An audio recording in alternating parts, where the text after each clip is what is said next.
আর কারো কণ্ঠে কোনো আওয়াজ শুনতে চাই না, একটা আওয়াজ আমি শুনবো না, মেহেরবানি করে।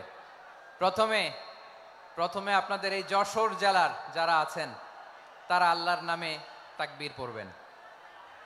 এরপরে যশোর জেলার বাইরে অন্যান্য জেলা থেকে যারা এসছেন তারা তাকবীর পড়বেন। আর সব শেষে আমরা সবাই মিলে 3টা তাকবীর পরে শুরু করব ইনশাআল্লাহ। পড়েন। আমার যশোরের ভাইরা রেডি হয়ে যান। আপনারা রেডি না? বাকিরা চুপচাপ, শুধু যশোরের ভাইরা তাকবীর পড়বে। আওয়াজ করে পড়ুন, লিল্লাহে তাকবীর। মাশাআল্লাহ, তাবারাকাল্লাহ। যশোরের পারফরমেন্স আমরা দেখলাম। এবার যশোর জেলার বাইরে থেকে অন্যান্য যত জেলা থেকে এসছেন সবাই মিলে তাকবীর পড়বেন। যশোরের ভাইরা এবার চুপচাপ। যশোরের বাইরের অন্যান্য জেলার ভাইরা আপনারা রেডি তো? পড়ুন, তাকবীর পড়ুন, লিল্লাহে তাকবীর। মাশাআল্লাহ, মাশাআল্লাহ। এবার যশোরের বাইরে কোনো কথা নাই, সবাই মিলে পারা যাবে ইনশাআল্লাহ। আয়োজক, শ্রোতা, ভলান্টিয়ার্স সবাই মিলে কেউ বাকি থাকবো না। 8 দিনের এই তাফসিরুল কোরআনের প্যান্ডেলকে আমরা আল্লাহর বরত্বের নামের ঘোষণায় প্রকম্পিত করব ইনশাআল্লাহ। সবাই মিলে 3 তাকবীর, গলা ছেড়ে দিয়ে আওয়াজ করে পড়ুন, লিল্লাহে তাকবীর, লিল্লাহে তাকবীর, লিল্লাহে তাকবীর। মাশাআল্লাহ। এই তো শান্ত হন, এবার শান্ত হন, আমরা শুরু করছি। এই যে কি তোমাদের এখানে কি প্রায় 30টার মতো এলইডি স্ক্রিন আছে, ওদিকে চলে যাও,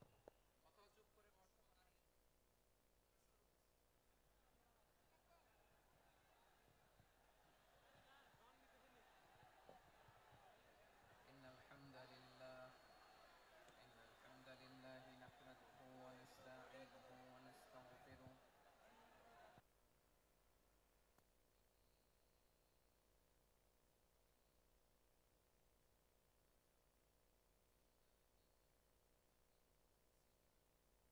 ولا ند له لا مثل له ولا مثيل له لا وزير له ولا كفيل له لا شبه له ولا شبيه له لا ولد له ولا والد له وهو الواحد الفرد الصمد لم يلد ولم يولد ولم يكن له كفوا أحد ونشهد أن سيدنا ونبينا وحبيبنا وبشيرنا ونذيرنا وطبيبنا وطبيب أرواحنا وحبيبنا وحبيب ربنا محمدا عبد الله ورسوله أرسله بالحق بشيرا ونذيرا وداعيا إلى الله بإذنه وسراجا منيرا أما بعد فقد قال الله تعالى في كلامه المجيد وفي فرقانه الحميد أعوذ بالله من الشيطان الرجيم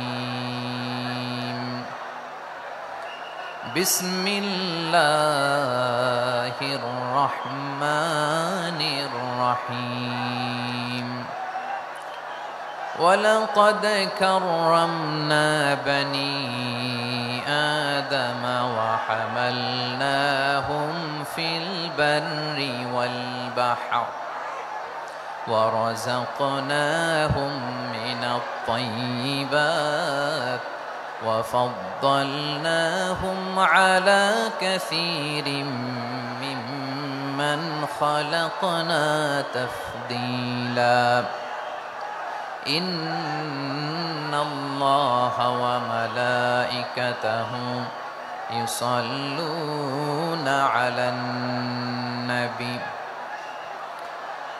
يا أيها الذين آمنوا صلوا عليه وسلموا تسليما اللهم صل على محمد وعلى آل محمد كما صليت على إبراهيم وعلى آل إبراهيم إنك حميد مجيد اللهم بارك على محمد وعلى آل محمد كما باركت على إبراهيم وعلى آل إبراهيم إنك حميد مجيد সকল প্রশংসার মালিককে সকল ক্ষমতার উৎসকে কেউ যেটা পারে না পারে কে কেউ যেটা দেখে না দেখে কে সে আল্লাহর দরবারে আমরা শুকরগুজার হচ্ছি আমরা সবাই পড়ছি কালিমাতুশ শুকর আলহামদুলিল্লাহ সবাই একসাথে গলা ছেড়ে দিয়ে আওয়াজ করে পড়ুন রব্বানা লাকাল হামদ হামদান কাসীরান طيبا مباركا فيه يا ربي لك الحمد كما ينبغي لجلال وجهك وعظيم سلطانك لك الحمد بالإيمان لك الحمد بالإسلام لك الحمد بالقرآن আল্লাহ রাব্বুল ইজ্জা ওয়াল জালালের দরবারে শুকরিয়া জ্ঞাপনের পাশাপাশি আমি আজকের এই প্রোগ্রামের অর্গানাইজিং কমিটিকে অন্তরের অন্তঃস্থল থেকে ধন্যবাদ জানাতে চাই যে আদ-দ্বীন ফাউন্ডেশন অথরিটি তারা 3 দিন ব্যাপী যশোরের পুলের হাটে এরকম চমৎকার গোছানো ওয়েল অর্গানাইজড একটা তাফসীরুল কোরআনের প্রোগ্রামের আয়োজন করেছে আমি আল্লাহর শুকরিয়া জ্ঞাপনের পাশাপাশি তাদেরকে আমার অন্তরের অন্তঃস্থল থেকে শুকরিয়া ধন্যবাদ এবং মোবারকবাদ জানাতে চাই আজকের প্রোগ্রামে উপস্থিত আছেন বৃহত্তর খুলনা বিভাগের ব্যবসায়ী ভাইয়েরা কর্মজীবী ভাইয়েরা ছাত্র ভাইয়েরা পর্দার আড়ালে মহিলা প্যান্ডেলে আমার মায়েরা বোনেরা উপস্থিত আছেন কওমি মাদ্রাসার মুহতামিম বৃন্দ আলিয়া মাদ্রাসার প্রিন্সিপাল হুজুর শিক্ষক বৃন্দ ছাত্রবৃন্দ ইমাম সাহেব খতিব সাহেব মুয়াজ্জিন সাহেব আইন শৃঙ্খলায় কর্মরত ভাইয়েরা ভলান্টিয়ার্স মিডিয়া কর্মী সাংবাদিক বন্ধুরা ইউটিউবার্স আমি সবাইকে অন্তরের অন্তঃস্থল থেকে শুভেচ্ছা জানিয়ে শুরু করতে চাই প্রিয় ভাইয়েরা আমি জানি যশোরের মানুষ খুবই well civilized they know manners তারা ম্যানার জানে অতিথির সাথে কেমন আচরণ করতে হয় যশোরের লোকেরা এটা জানে কি জানে না বলেন মাশাআল্লাহ স্টেজ থেকে ইনস্ট্রাকশন আসলে সেটা শুনতে হবে না শুনলে আমিও বলতে পারবো না আপনারাও উপকৃত হবেন না কোটি কোটি টাকা ব্যয় অনেক পরিশ্রম সাপেক্ষে অনেক ওয়েল ডিজাইন করে ওনারা প্রোগ্রাম করেছেন শেষ অধিবেশন যদি আপনারা ধাক্কা ধাক্কি বিশৃঙ্খলা করেন বঞ্চিত হব আমরা বঞ্চিত হব আপনারা বঞ্চিত হবেন মিডিয়া কর্মীদের মাধ্যমে দেশে বিদেশে কোটি কোটি দর্শক তারা বঞ্চিত হবে আর যদি একটা নীরব নিস্তব্ধ নিঝুম পরিবেশ আমাকে উপহার দেন আমি জনগুরুত্বপূর্ণ যেটা রাষ্ট্রের জন্য গুরুত্বপূর্ণ যেটা সামাজিকভাবে আমাদের জন্য গুরুত্বপূর্ণ আমার ব্যক্তি জীবনের জন্য গুরুত্বপূর্ণ গোটা মানবতার জন্য গুরুত্বপূর্ণ এরকম কিছু বার্তা আজকের এই ঐতিহাসিক যশোরের প্রোগ্রামে আমি রাখতে চাই ইনশাআল্লাহ কিন্তু সেজন্য সহযোগিতা করতে হবে যে ডান দিকের ছেলেরা মাশাআল্লাহ বলার সাথে সাথে ঠান্ডা কিন্তু এখানে এখনো ঠান্ডা হচ্ছে না তোমরা ভলান্টিয়ারদের কথা শোনো জায়গা না পেলে পেছনে যাও ধাক্কাধাক্কি করো কেন ভাইয়েরা এটা করো না এই যে তোমাদেরকে দেখতে পাচ্ছি তো একে অপরকে ধাক্কা ধাক্কি করে আমাকে দেখার চেষ্টা পেছনে চলে যাও নয়, অন্য প্যান্ডেলে যাও, কোনো আওয়াজ হবে না। 10, 9, 8, 7,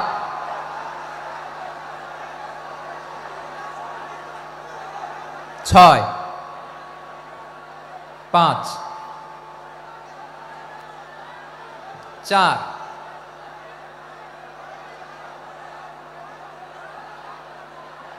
3, 2, 1, 0। প্রিয় ভাইয়েরা, অনেক আলোচনা হয়েছে 3 দিন ব্যাপী। দেশ বরেণ্য প্রথিতযশা ওলামায়ে হযরতের মুখে আপনারা অসংখ্য কথা শুনেছেন। আমলের জন্য এগুলোই যথেষ্ট, নতুন করে আমার বলার কিছুর দরকার নাই। নতুন করে উপস্থাপনের মতো বলার মতো আমার কাছে কিছু নাইও। যা বলার 1500 বছর আগে আল্লাহ তাআলা উম্মাকে বলে দিয়েছেন, ঠিক কিনা? এমন কিতাব দান করেছে যে কিতাবে ভুল নাই, যতই পড়ি ততই শেখা যায়। বিয়ন্ডলেস, বাউন্ডলেস, বটমলেস, কুল কিনারা নাই, কুল কিনারা বিহীন সাগর। পড়েন সুবহানাল্লাহ। গত 3 দিন ধরে স্কলাররা যে সমস্ত বিষয় কোরআন সুন্নাহর উপর আমল করতে পারে আল্লাহ তৌফিক দান করুক, আমরা পড়ি আমিন। আসুন এখানে আসার বসার এই প্রোগ্রামে অংশগ্রহণ করার উদ্দেশ্যকে, নিয়াতকে আমরা খালেস করে নেই। আজকে আমরা যা শুনবো শিখবো আমলের নিয়তে শুনবো, ঠিক কিনা বলেন?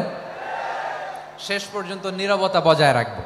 আমি উঠবো, আপনারা উঠবেন, এর আগে ওঠা যাবে না। তার ওয়াস্তে বি স্মার্ট, জায়গা না হলে চলে যাবেন, আওয়াজ করবেন না। ভলান্টিয়াররাও আওয়াজ নয়, ইশারা ইঙ্গিতে। প্রিয় ভাইয়েরা, যে টপিকটি নিয়ে আমি আপনাদের সামনে আজকে কথা বলতে চাই, টপিকটি অনেক গুরুত্বপূর্ণ। টপিকটি হচ্ছে হিউম্যান রিসোর্স ডেভেলপমেন্ট, মানব সম্পদ উন্নয়ন। কারণ আল্লাহ তাআলা আমাদের যা দেখ আর না দেখ এটা দিছে। মানুষ আর মানুষ, 18 কোটি মানুষ, ঠিক কিনা? এই 18 কোটির জনসংখ্যার দেশে বসবাস করে আমরা খুশি না বেজার? খুশিকে দেখতে পাচ্ছি। All are the Gen Z of Jashore. যারা জেন জি, ওরা স্মার্ট, ওরা ইশারা ইঙ্গিতে কাজ করে। এই যে পুরো গদি উল্টায় দিছে, ঠিক কিনা? 24-এর ছাত্র নাগরিক অভ্যুত্থান আমাদের দেখিয়ে দিচ্ছে কিভাবে চোখের ইশারায় গদি উল্টে দিতে হয়। তো এই জেনজিদের নিয়ে বসেছে। ওরা তো স্মার্ট, ওরা ডিস্টার্ব করবে না। মেহেরবানি করে আমার সাথে কানেক্ট করো, 1 to 1, brain to brain, eye to eye contact করো আমার সাথে। তাকাও, কষ্ট হলো আমার দিকে তাকাও, আওয়াজ করা যাবে না, আমার দিকে তাকাও। প্রিয় ভাইয়েরা, হিউম্যান রিসোর্স ডেভেলপমেন্টের ব্যাপারে কিছু কথা বলবো। এই যে আমাদের বিশাল জনসংখ্যা, এই জনসংখ্যাকে কি করে জনসম্পদে রূপান্তরিত করা যায় এ ব্যাপারে কথা বলবো। সূরাতু বনী ইসরাইলের 70 নম্বর আয়াত তেলাওয়াত করেছি। এই আয়াতের আলোকে কিছু কথা আমি আপনাদের সামনে বলবো। আল্লাহ তাআলা ইরশাদ করছেন, ওয়ালাকাদ কাররামনা বনী আদম ওয়া হামালনাহুম ফিল বাররি ওয়াল বাহরি ওয়া রাযাকনাহুম মিনাত তাইয়্যিবাত ওয়া ফাদ্দাকাত কাররামনা বনী আদম। আমি বনী আদমকে সম্মানিত করেছি, বনী আদমকে মর্যাদা দিয়েছি।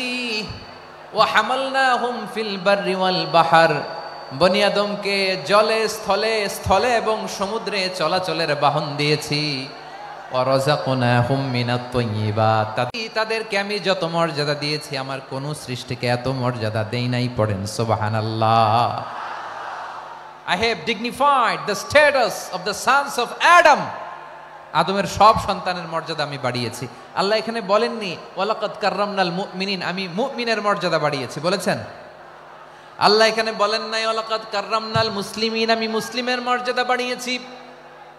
আল্লাহ বলেছেন ওয়ালাকাদ কাররামনা বনী আদম, আমি বনী আদমের সম্মান বাড়িয়েছি। হোক সে মুমিন কিংবা কাফের, মুসলিম কিংবা মুশরিক, আস্তিক কিংবা নাস্তিক, আরব কিংবা অনারব, যেই হোক না কেন আদম সন্তান সবগুলার মর্যাদা বাড়ায় দিয়েছে কে?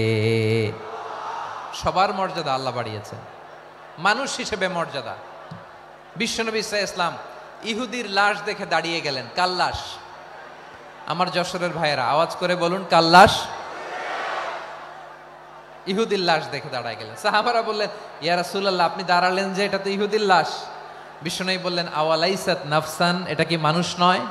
এটা হোক ইহুদি হোক খ্রিস্টান, এটা তো মানুষ। আমি মানুষ দেখে দাঁড়িয়েছি। আই স্যালিউট দ্য হিউম্যানিটি, আমি মানবতাকে সম্মান করেছি। পড়েন সুবহানাল্লাহ। তাহলে এই জমিনে মানুষের মর্যাদা বেশি, হোক আস্তিক হোক নাস্তিক হোক মুমিন কিংবা কাফের।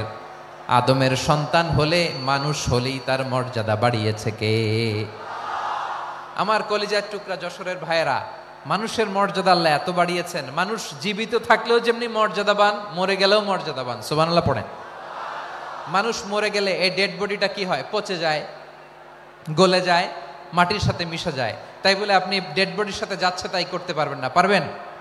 কেউ যদি অন্যায় করে তাকে যদি আপনি শাস্তির আওতায় আনেন, যা মনে চায় করতে পারবেন না। তারা আগুন দিয়ে পোড়াতে পারবেন না, নাক কাটতে পারবেন না, কান কাটতে পারবেন না, অঙ্গ বিকৃতি করতে পারবেন না। কারণ মানব জাতির মর্যাদা স্বয়ং দিয়েছে কে? ডেড বডি পচে যাবে, গলে যাবে। তারপরে ইসলাম বলে, না খবরদার, এই মরা লাশটারও একটা মর্যাদা আছে না নাই? ইসলাম বলে এই লাশটা গলে যাবে, পচে যাবে, কিন্তু এটার অমর্যাদা করো না। কর্পূর দিয়ে, খেজুর পাতা দিয়ে, এটাকে ওয়ার্ম ওয়াটার দিয়ে, গরম পানি দিয়ে ধৌত করো। সাদা শুভ্র ধবধবে কাপড় দিয়ে লাশটাকে তুমি কাভার করো। তারপরে খাটিয়ার মধ্যে লাশটাকে রেখে বিশাল একটা প্রোগ্রাম করো, একটা ফিউনারাল প্রোগ্রাম করো। ওই প্রোগ্রামের ডানে বায়ে পেছনে লাশটারে রাখলে হবে না, প্রোগ্রামের একেবারে সামনটাতে তুমি লাশটাকে রাখো। সুবহানাল্লাহ। একটা ফিউনারাল প্রোগ্রাম করতে হবে, তাকে শেষ বিদায় জানাতে হবে, যেটাকে আমরা জানাজা বলি। কি বলি? জানাজা মানে মাইয়েতের জন্য দোয়া, তার জন্য দোয়া করা হয়। তাকে একটা সিস্টেমেটিক অর্ডারে কবরে রাখা হয়, সুন্দরভাবে সেটাকে কবরস্থ করা হয়, মাটি দেয়া হয়, পানি দেয়া হয়। তার মানে মরে গেলেও মানুষের সম্মান বাড়ায় দিয়েছে কে? এজন্য আল্লাহ বললেন, ওয়ালাকাদ কাররামনা বানি আদম, বনি আদমের সম্মান মর্যাদা আমি আল্লাহ বাড়িয়ে দিয়েছি। মানুষের সম্মানে তুমি কখনো আঘাত করো না, ঠিক কিনা? তাহলে ভাই, প্রথম মেসেজ হচ্ছে, the first and foremost message tonight to the people of Jessore. Allah বলেন, I have dignified the status of son of Adam. আমি বনি আদম সবার মর্যাদা বাড়িয়ে দিয়েছি, হোক আস্তিক নাস্তিক, হোক কাফের কিংবা মুশরিক, তার মর্যাদা বাড়াই দিছে কে? যখন বন্যা হয়, আমরা ত্রাণ নিয়ে যাই, আমরা শুধু মুসলমানদেরকে ত্রাণ দেই নাকি? হ্যাঁ, আমরা মুসলমানকেও দেই, অমুসলমানকেও দেই, হিন্দুকেও দেই, বৌদ্ধকেও দেই। যেখানেই মানবতা বিপন্ন সেখানে ইসলামের হেল্পিং হ্যান্ড আছে না নাই? সুবহানাল্লাহ। কি দিন আমরা পেয়েছি, কি বিধান আমরা পেয়েছি। ওয়ালাকাদ কাররামনা বানি আদম, আমি বনি আদমকে সম্মানিত করেছি। এরপর আল্লাহ বললেন, ওয়া হামালনাহুম ফিল বাররি ওয়াল বাহর, মানুষকে স্থলে এবং সমুদ্রে চলাচলের বাহন আমি দিয়েছি। স্থলে কিভাবে চলবে, জলে কিভাবে চলবে, এই বাহনের ব্যবস্থা করেছে কে? এই জেনজি, এই সামড়া, ইরাম করতেছো কিসের জন্য? হ্যাঁ, ইরাম করলে চলবি? হ্যাঁ, বস বস বস বস। আওয়াজ করতেছো কেন? দিবানা, কথা বলতে দিবানা আমাকে? তো এইটা বুঝি তোমাদের ভালোবাসার নমুনা? তোমাদের ভালোবাসার কারণে যদি আমি কোথাও দাঁড়াতেই না পারি, কোথাও বসতে না পারি, কোথাও দুটা কথা বলতে না পারি, এই ভালোবাসা দিয়ে কি হবে আমার? বরং ঘামতে ঘামতে ঘর্মাক্ত হব, রক্তাক্ত হব। কিন্তু সেন্ট্রাল থেকে, সেন্ট্রালি যে ইনস্ট্রাকশন আসবে, সেই ইনস্ট্রাকশনের এক চুল আমরা ডানে বায়ে যাব না। এইটা গণজাগরণের জন্য এইটা দরকার, ইসলামী বিপ্লবের জন্য এইটা দরকার। তো আধা ঘন্টা ধরে যদি তোমাদেরকে থামানোই না যায়, এই লস্কর দিয়ে আমি কি করব? আল্লাহর ওয়াস্তে নো নো নো স্লোগান, চুপচাপ একেবারে আমার দিকে তাকাও। আল্লাহ বললেন, ওয়া হামালনাহুম ফিল বাররি ওয়াল বাহর, জলে স্থলে আমি চলাচলের যানবাহনের ব্যবস্থা করেছি। আমরা স্থলে ঘোড়ার উপরে চড়ি, উটের উপরে চড়ি, গাড়ির উপরে চড়ি। এই যে গাড়ির ইঞ্জিন বানাইছি আমরা, এটার মেধা দিয়েছে কে? আবার সাগরের মধ্যে আমরা নৌযান, জলযান, বড় বড় জাহাজ দিয়ে এক মহাদেশ থেকে আরেক মহাদেশ যাই, এক দেশ থেকে মালামাল গুলো আরেক দেশে পাঠাই। সাগরের ভেতরে নৌকাগুলোরে ধরে রাখলো কে? ওয়াল ফুলকিল্লাতী তাজরি ফিল বাহরি বিমা ইয়ানফাউন নাস। মানুষের উপকার আছে এরকম সরঞ্জামাদি নিয়ে সাগরের উপরে বিশাল বিশাল জলযানগুলো চলে, এগুলো ডুবে যায় না, কাত হয়ে যায় না, পড়ে যায় না, এগুলোকে স্থিতিস্থাপকতাকে ঠিক করে রাখলো কে? আপনারা জাহাজ দেখেছেন? জাহাজ, হ্যাঁ, বাড়ি চট্টগ্রাম হইলে দেখতে পারতেন, দেখছেন? বিশাল বিশাল জাহাজ, বিশাল জাহাজ মালামাল নিয়ে এক মহাদেশ থেকে আরেক মহাদেশে যায়। গত মাসে আমার জাপান সফর ছিল। এই যে বাংলাদেশে যে গাড়িগুলো চালান, বেশিরভাগ গাড়ি আসে কিন্তু জাপান থেকে। হাজার হাজার গাড়ি একটা জাহাজ বহন করতে পারে, হাজার হাজার গাড়ি। এটারে সাগরের মধ্যে ভাসাইলো কে? সবাই বলুন, ভাসালো কে? হাজার হাজার গাড়ি নিয়ে জাপানিজ গাড়িগুলো আমাদের চট্টগ্রামের এয়ারপোর্টের বন্দরে ভিড়ে। যুক্তরাষ্ট্রে আমি দেখেছি বিশাল বিশাল জাহাজ। আপনারা টাইটানিক জাহাজের নাম শুনেছেন? টাইটানিকেরও 8 গুণ 10 গুণ বড়। সুবহানাল্লাহ কইবেন না? টাইটানিক জাহাজের 8 গুণ 10 গুণ বড় একটা জাহাজ আছে, আইকন অফ দ্য সি, আমি দেখে এসেছি। রয়্যাল ক্যারিবিয়ান দেখে এসেছি। সাগরের সামনে জেটিতে যখন দাঁড়ালাম, জাহাজটা যখন যায়, আমার মনে হচ্ছে একটা শহর, গোটা শহর, the entire city is floating on the water. পুরো একটা শহর মনে হয় পানির উপর দিয়ে ভেসে যাচ্ছে। পড়েন সুবহানাল্লাহ। এই যে আইকন অফ দ্য সি, এই ক্রুজ, এই জাহাজটা, এটার ভেতরে স্টেডিয়াম আছে। কিসের ভিতরে স্টেডিয়াম? কথা বুঝে নাই বোধহয়। স্টেডিয়াম কিসের ভিতর? সুইমিং পুল আছে, শপিং মল আছে, রেস্টুরেন্ট আছে, ক্লাব আছে, 3000 4000 রুম বিশিষ্ট, কক্ষ বিশিষ্ট হোটেল আছে। এই সবগুলোর নিয়ে এগুলো চলে সাগরের এই দোলার মধ্যে, জলোচ্ছ্বাসের মধ্যে, এই সাগরের ভেতরে এই জাহাজগুলোর ভাষায় রাখছে কে? সূরাতুর আর রহমানে আল্লাহ তাআলা বললেন, ওয়ালাহুল জাওয়ারিল মুনশাআতু ফিল বাহরি কাল আ'লাম ফাবিআইয়ি আলা, সবাই পড়েন, ফাবিআইয়ি আলাই রাব্বিকুমা তুকাযিবান। পাহাড় সম বড় বড় জাহাজগুলো মাল বোঝাই করে সাগরের মধ্যে ভেসে বেড়ায়। এগুলো দিয়ে মালামাল বহন করা যায়, মানুষও এক দেশ থেকে আরেক দেশে যায়।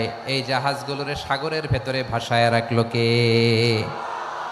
এই আয়াতের ভেতরে আল্লাহ তাআলা সূরাত বনী ইসরাঈলের এই চমৎকার আয়াতের ভেতরে আল্লাহ তাআলা বেসিক্যালি মানব জাতির প্রতি তার 4টি স্পেশাল অনুগ্রহের কথা বলেছেন। কয়টি? 2টা বলে ফেলছি। 1 নাম্বার, ওয়ালাকাদ কাররামনা বনী আদম, আমি বনী আদমের সম্মান বাড়াইছি। নাকি মুসলমানদের? নাকি মুসল্লিদের? কার সম্মান বাড়িয়েছি? বনী আদমের। তাহলে human dignity, the first part of the verse talks about the human dignity. 2 number অংশ আল্লাহ তাআলা বললেন, ওয়া হামালনাহুম ফিল বাররি ওয়াল বাহর, স্থলে এবং সমুদ্রে আমি তাদের জন্য চলাচলের বাহন দিয়েছি। সুবহানাল্লাহ।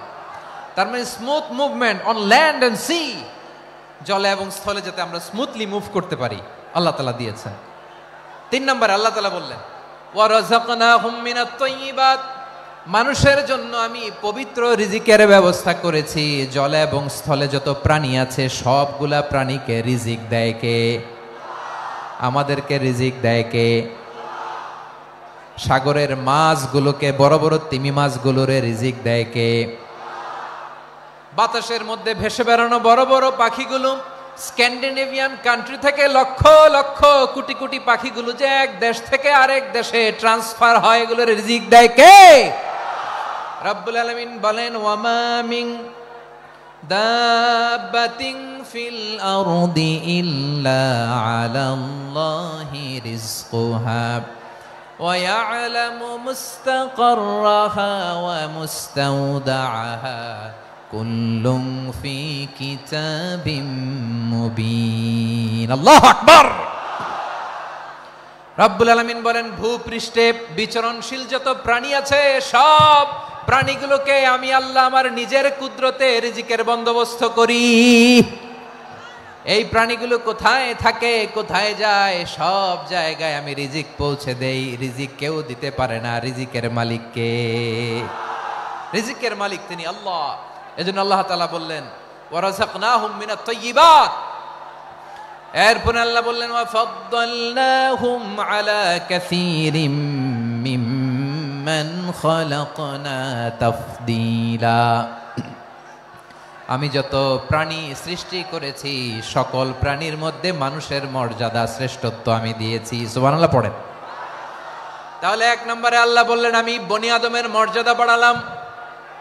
এরপরে বললেন স্থলে এবং সমুদ্রে চলাচলের জন্য যানবাহন দিলাম। 3 নম্বরে আল্লাহ বললেন পবিত্র রিজিকের ব্যবস্থা করে দিলাম। এরপরে আল্লাহ বললেন যত প্রাণী আছে, সৃষ্টি আছে, সবগুলার উপরে আমি মানুষকে শ্রেষ্ঠত্ব দিলাম। সুবহানাল্লাহ। তাহলে সবচেয়ে বেশি শ্রেষ্ঠত্ব মানুষের। কার? মানুষের। শুধু তাই নয় প্রিয় ভাইরা, আকাশ এবং জমিনে যা কিছু আছে সবকিছু মানুষের জন্য, মানুষের কল্যাণে, মানুষের প্রয়োজনে, মানুষের বশীভূত করে সৃষ্টি করেছেন কে?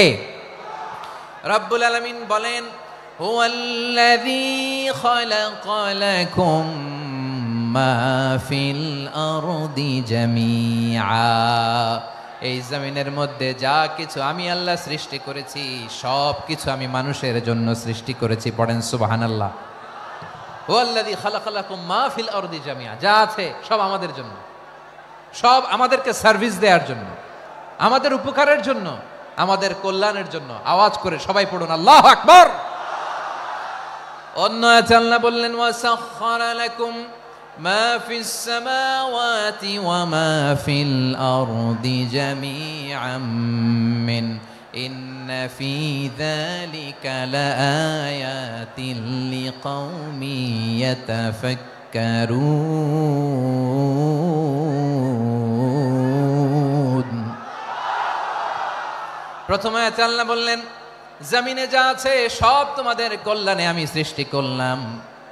এরপরে আল্লাহ বললেন আকাশেও যা আছে সব তোমাদের জন্য সৃষ্টি করলাম, তোমাদের অনুগত বানায় দিলাম। পড়েন সুবহানাল্লাহ।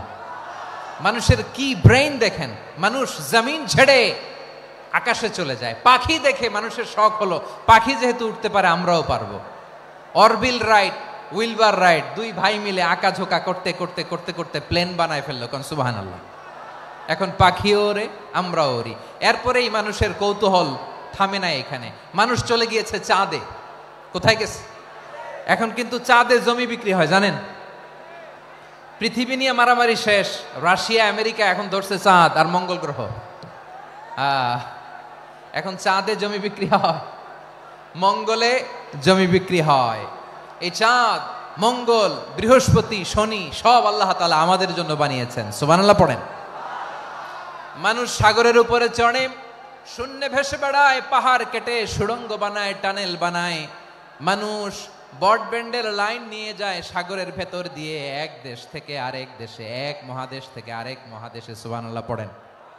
তার মানে গোটা বিশ্বের সব কিছুর উপরে control, superiority over all creatures, সব কিছুর উপর কন্ট্রোল, মনিটরিং, নিয়ন্ত্রণ, এটা প্রতিষ্ঠা করে দিয়েছে কে? এজন্যই মানুষের শ্রেষ্ঠত্ব। ওয়ালাকাদ কাররামনা বানি আদম।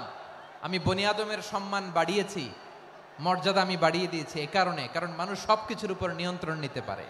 মানুষকে নিয়ে এই কোরআনের সব আলোচনা, মানুষকে নিয়ে এই কোরআনের সব।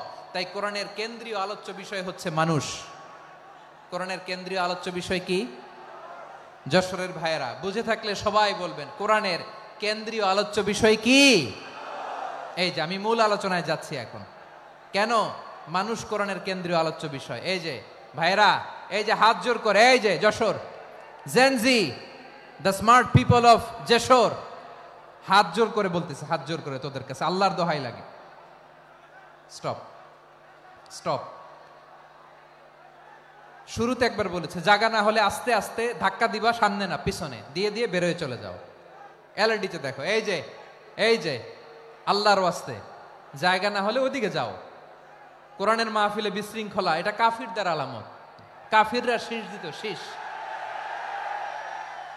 বিশ্বনবী কোরআনের তাফসির করলে কাফিররা শীষ দিত আর ক্ল্যাপিং করত, হুইসেল এন্ড ক্ল্যাপিং। তো আমরা কি এখানে বিশৃঙ্খলা করতে আসছি? তো বারবার থামানো লাগে কেন?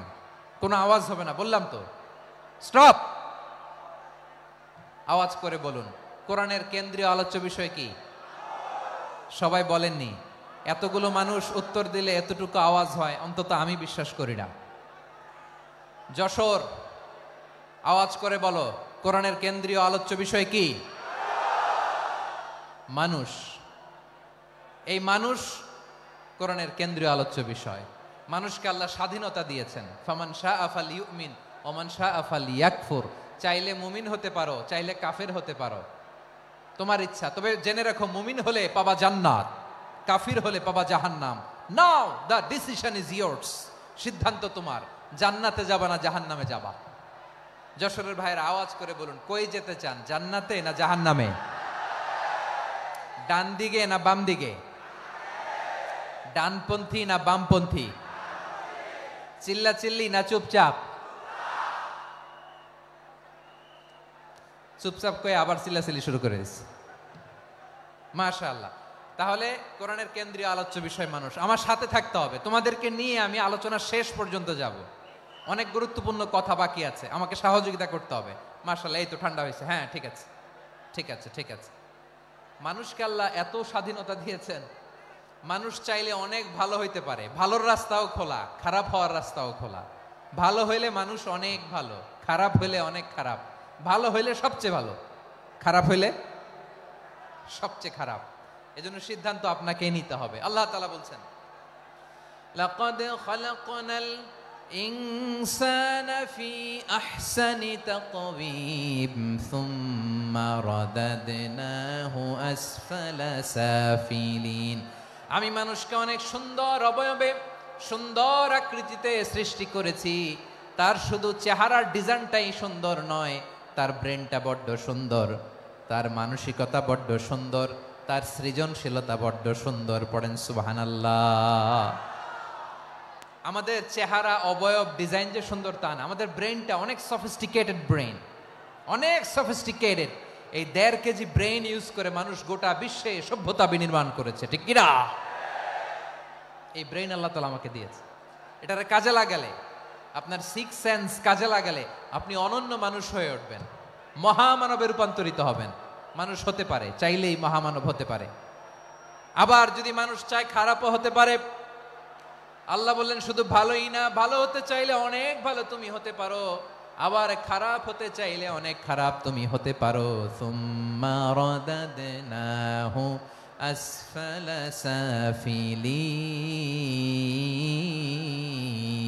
সাফিলিন।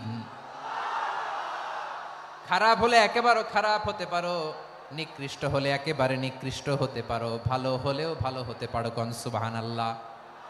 এবার আওয়াজ করে বলুন, ভালো হতে চাই না খারাপ? শ্রেষ্ঠ না নিকৃষ্ট?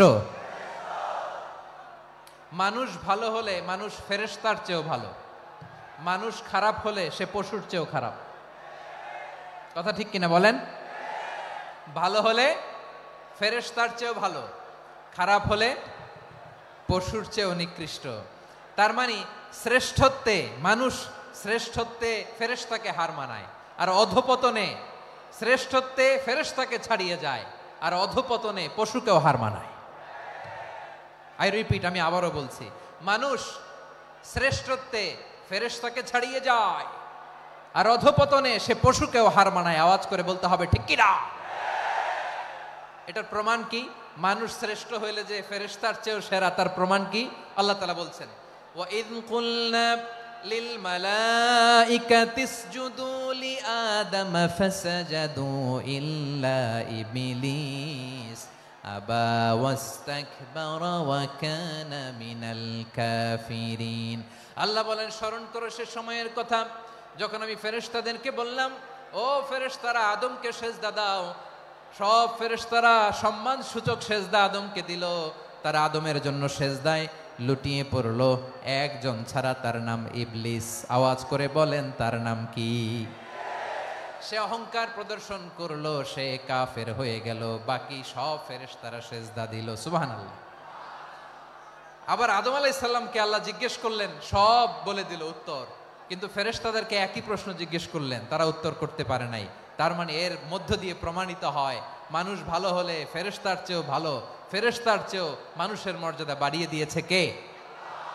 সব নূরের ফেরেশতা যখন মাটির আদমকে সেজদা দেয়, এটা প্রমাণ করে ফেরেশতার চেয়েও মানুষের মর্যাদা বাড়িয়ে দিয়েছে কে? তুমি মাটির আদমকে প্রথম সৃষ্টি করিয়া ঘোষণা করিয়া দিলে শ্রেষ্ঠ বলিয়া, তাই তো নূরের ফেরেশতা করে আদমকে সেজদা। ঠিক কিনা বলেন? তাই তো নূরের ফেরেশতা করে আদমকে সেজদা, সবার চেয়ে সম্মান দিলে মাটির আদমকে।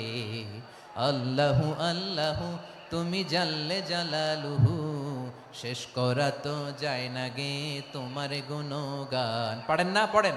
আল্লাহু আল্লাহু তুমি জাল্লে জালালুহু, শেষ করা তো যায় না গে তোমার গুণগান। আল্লাহু আল্লাহু আল্লাহু আকবার। আদমের মর্যাদা বেশি, মানুষের মর্যাদা বেশি, মানুষ শ্রেষ্ঠ তার প্রমাণ নূরের ফেরেশতা মাটির আদমকে সেজদা করে। আওয়াজ করে বলেন ঠিক কিনা?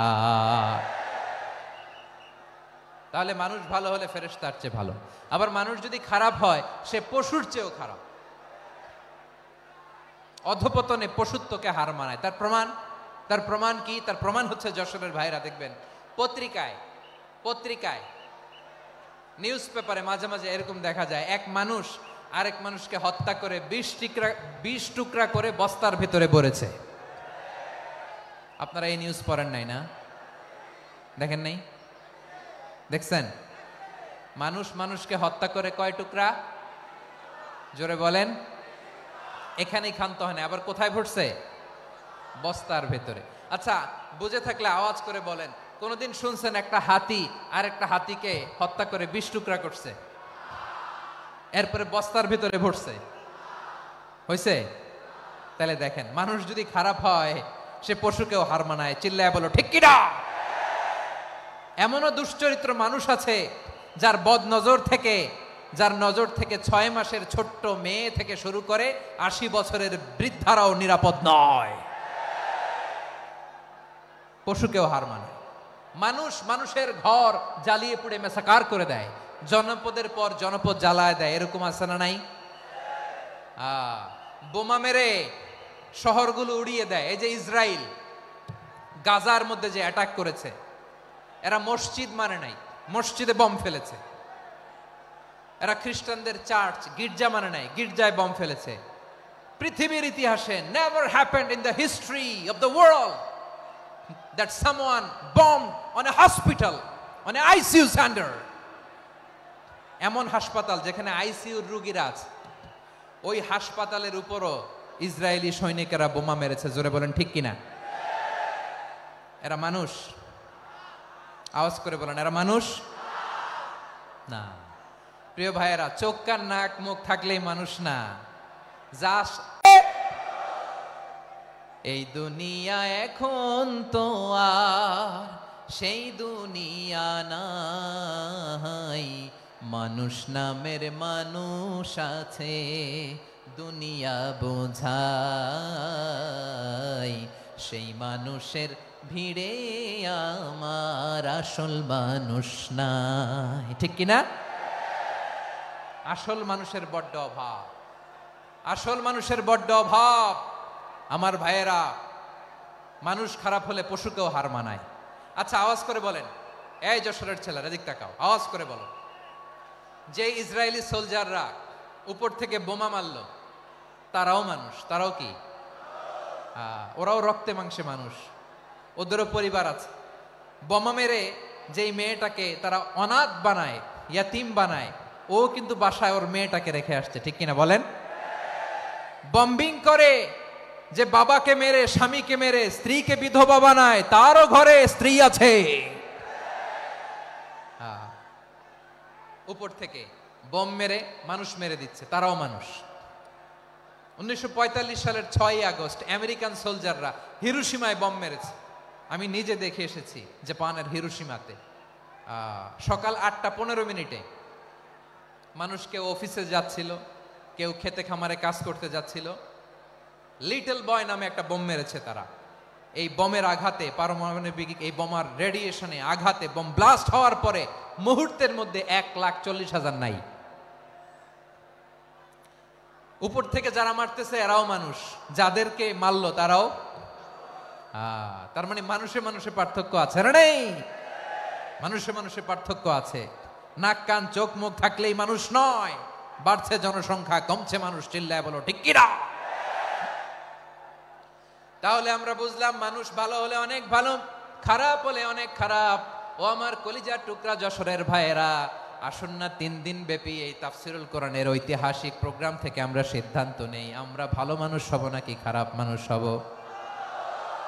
কলিজা থেকে, প্রাণ থেকে আওয়াজ করে সবাই বলুন, ভালো মানুষ নাকি খারাপ মানুষ? ভালো মানুষ হইতে হবে।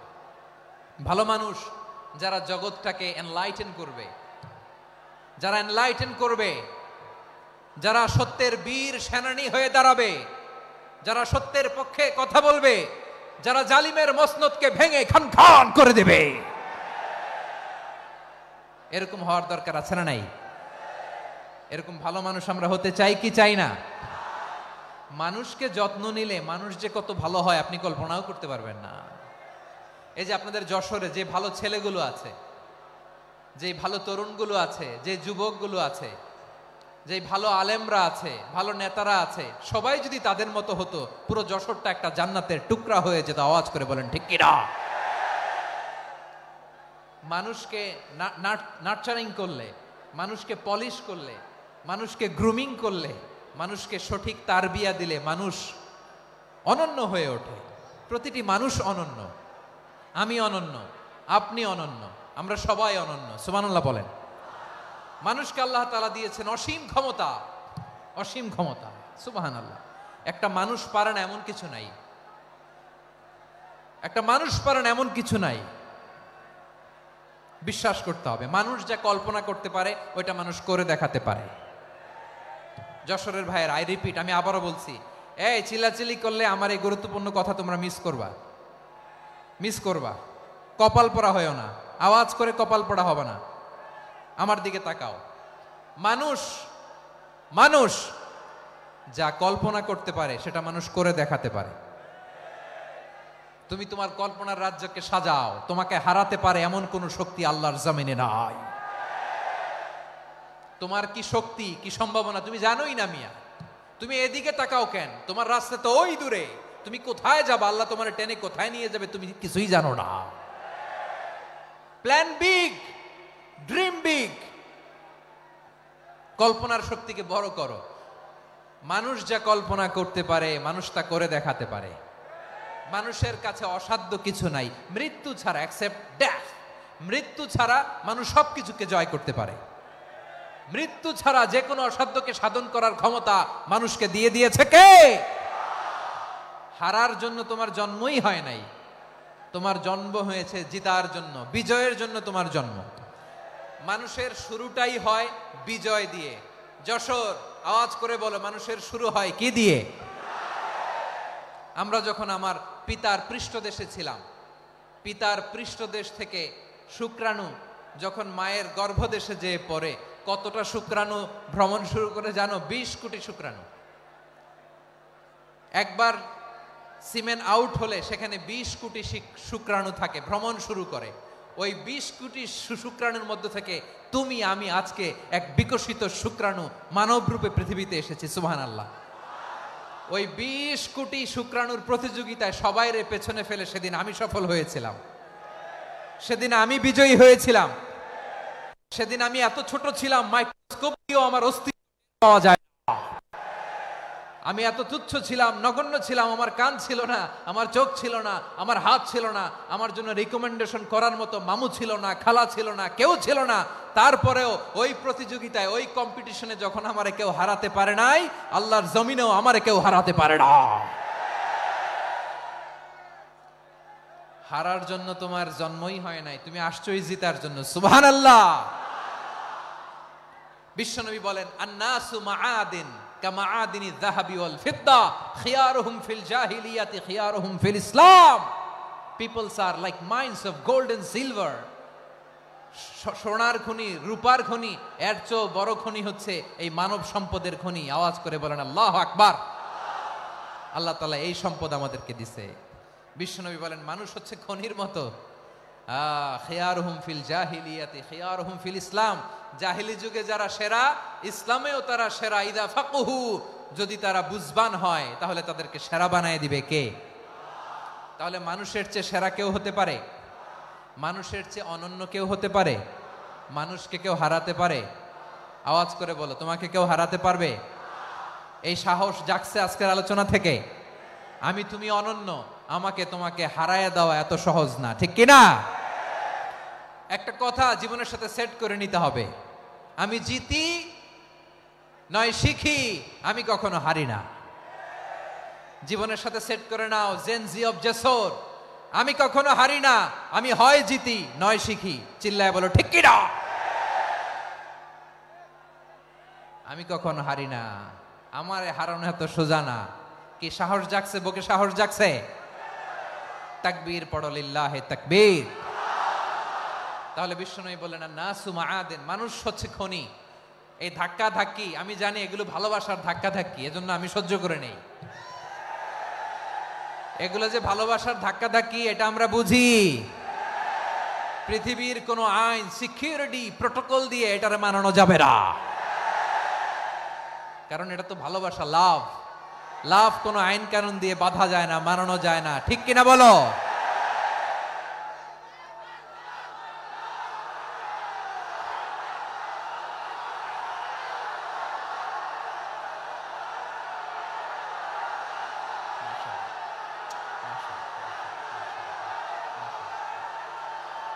ঠিক আছে, বসুন বসুন বসুন। আল নাসু মাআদিন, মানুষ হচ্ছে খনি। এই খনির যত্ন নিতে হবে। আমার মা বাবা যারা এসেছেন, আপনার ছেলে মেয়ের যত্ন নেন। আপনার ছেলের মধ্যে যে কি পটেনশিয়াল আপনি জানেন না। আপনার এই ছোট্ট অবুজ ছেলেটাই আগামী দিনের শায়েখ আহমদুল্লাহ হবে। আপনার হেফজখানায় পড়া ওই ছোট্ট ছেলেটাই আগামী দিনের আল্লামা মামুনুল হক হবে। আপনার ওই ছেলেটা আমির হামজা হবে, আব্দুল হাই সাইফুল্লাহ হবে। এভাবে বড় বড় আলেম হবে, তারা যুগশ্রেষ্ঠ আলেম হবে। সেই একদিন এই বাংলাদেশের পার্লামেন্টে যে বক্তব্য দিয়ে যশোরের পক্ষে কথা বলবে। আপনি জানেন না, কাউকে ছোট করবেন না আপনি, ওর কনফিডেন্স আপনি কমাবেন না, আপনি কমাতে পারেন না।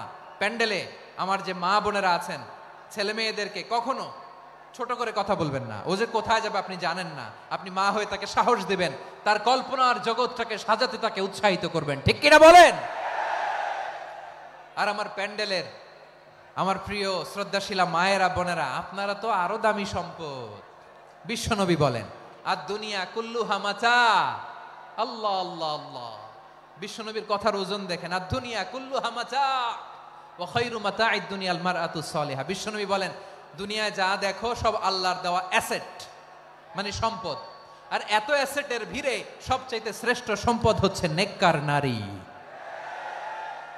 সুবহানাল্লাহ। ভাইয়েরা বোনের সাথে খারাপ আচরণ করো না, সন্তান মায়ের সাথে খারাপ আচরণ করো না। আমাদের মায়েরা আমাদের asset, they are our priceless asset. কারণ এই মায়েদের পেটে এসেছে আল্লাহর ওলিরা, এই মায়েদের পেটে এসেছে খান জাহান আলী, এই মায়ের পেটে এসেছে শাহজালাল ইয়ামানি, এই মায়ের পেটে এসেছে আল্লাহর সব নবীরা। নাকি নবীরা আকাশ থেকে ধপ করে জমিনে নেমে আসছে? মায়ের পেটে আসছে। এই মায়ের পেটগুলো খনি। আমার সম্মানিতা মায়েরা বোনেরা, নিজেকে ইসলাম দিয়ে সাজান, নিজেকে ইসলাম দিয়ে সাজান, নিজেকে পবিত্র রাখুন, নিজের আব্রু ইমান ইজ্জতের হেফাজত করুন, কোরআন পড়ুন, সুন্নাহ পড়ুন। আপনি জানেন না আপনার গর্ভে কে আসছে, কোন ক্ষণজন্মা পুরুষকে আল্লাহ তাআলা আপনার গর্ভে পাঠাবে আপনি জানেন না। মায়েরা নিজেদেরকে পবিত্র রাখুন, ইসলাম চর্চা করুন, কোরআন চর্চা করুন, নৈতিকতা দিয়ে নিজেকে সাজান। যশোরের জেনজি, নিজেদেরকে প্রস্তুত রাখো আগামীর বাংলাদেশের জন্য। নৈতিকতা, মোরালিটি, ভ্যালিউজ দিয়ে নিজেকে সাজাও। ইসলাম দিয়ে নিজেকে সাজাও, কারণ আগামীর বাংলাদেশ ইসলামের বাংলাদেশ। বাংলাদেশের আসল পরিচয় ইসলাম। বাংলাদেশের আসল পরিচয় কি? সবাই বলে না। বাংলাদেশের আসল পরিচয় কি? এই ইসলাম নিয়ে আমরা সংসদ ভবন সাজাবো, রাজি আছি না নাই? শেকড় ভুলে যাওয়া যাবে না। আমরা ধাপে ধাপে শারিয়া আইনের দিকে যাব ইনশাআল্লাহ, কিন্তু জঙ্গিবাদ দিয়ে নয়, কট্টরপন্থা দিয়ে নয়। আমরা ইন্টেলেকচুয়ালি গ্রাজুয়ালি ধাপে ধাপে শারিয়া আইনের দিকে মুভ করব ইনশাআল্লাহ। বলো লিল্লাহি তাকবীর। এদেশের আসল পরিচয় সবাই বলে না, আওয়াজ করে, এদেশের আসল পরিচয়। এদেশে আজান শুনে সূর্য ওঠে শহর গ্রামে, এদেশে আজান শুনে সূর্য ডোবে সন্ধ্যা নামে, এদেশে সকল কাজে সবাই বলে বিসমিল্লাহ, এদেশে ভালো কিছু দেখে শুনে হাসি মুখে সবাই বলে মাশা আল্লাহ, সুবহানাল্লাহ সুবহানাল্লাহ সুবহানাল্লাহ সুবহানাল্লাহ সুবহানাল্লাহ সুবহানাল্লাহ সুবহানাল্লাহ সুবহানাল্লাহ। ও নবীন তরুণ, তোমার কিসের এত ভয়? জেনে রেখো বাংলাদেশের আসল পরিচয়। বাংলাদেশের আসল পরিচয় ইসলাম। আওয়াজ তুলে বলো, আসল পরিচয় কি? এদেশে পরস্পরে দেখা হলে দেয় সালাম, এদেশে আমজনতার হৃদয় জুড়ে পাক্কালাম, ঠিক কি না? এদেশে বিপদ এলে সর্বজনে সর্বক্ষণে দোয়া পড়ে ইন্না লিল্লাহ সুবহানাল্লাহ সুবহানাল্লাহ সুবহানাল্লাহ সুবহানাল্লাহ।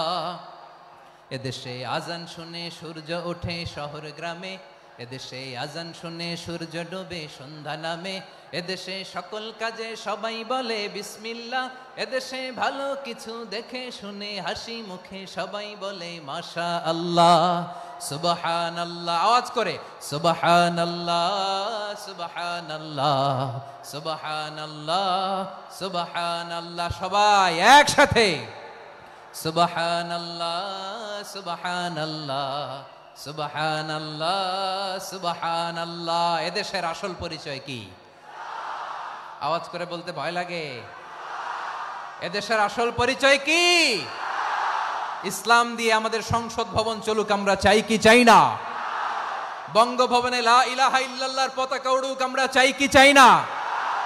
প্রতিটি জেলা অফিসে, ডিসি অফিসে লা ইলাহার পতাকা ঝুলুক, আমরা চাই কি চাই না? কারা কারা চাই হাত তুলে আল্লাহরে দেখায়।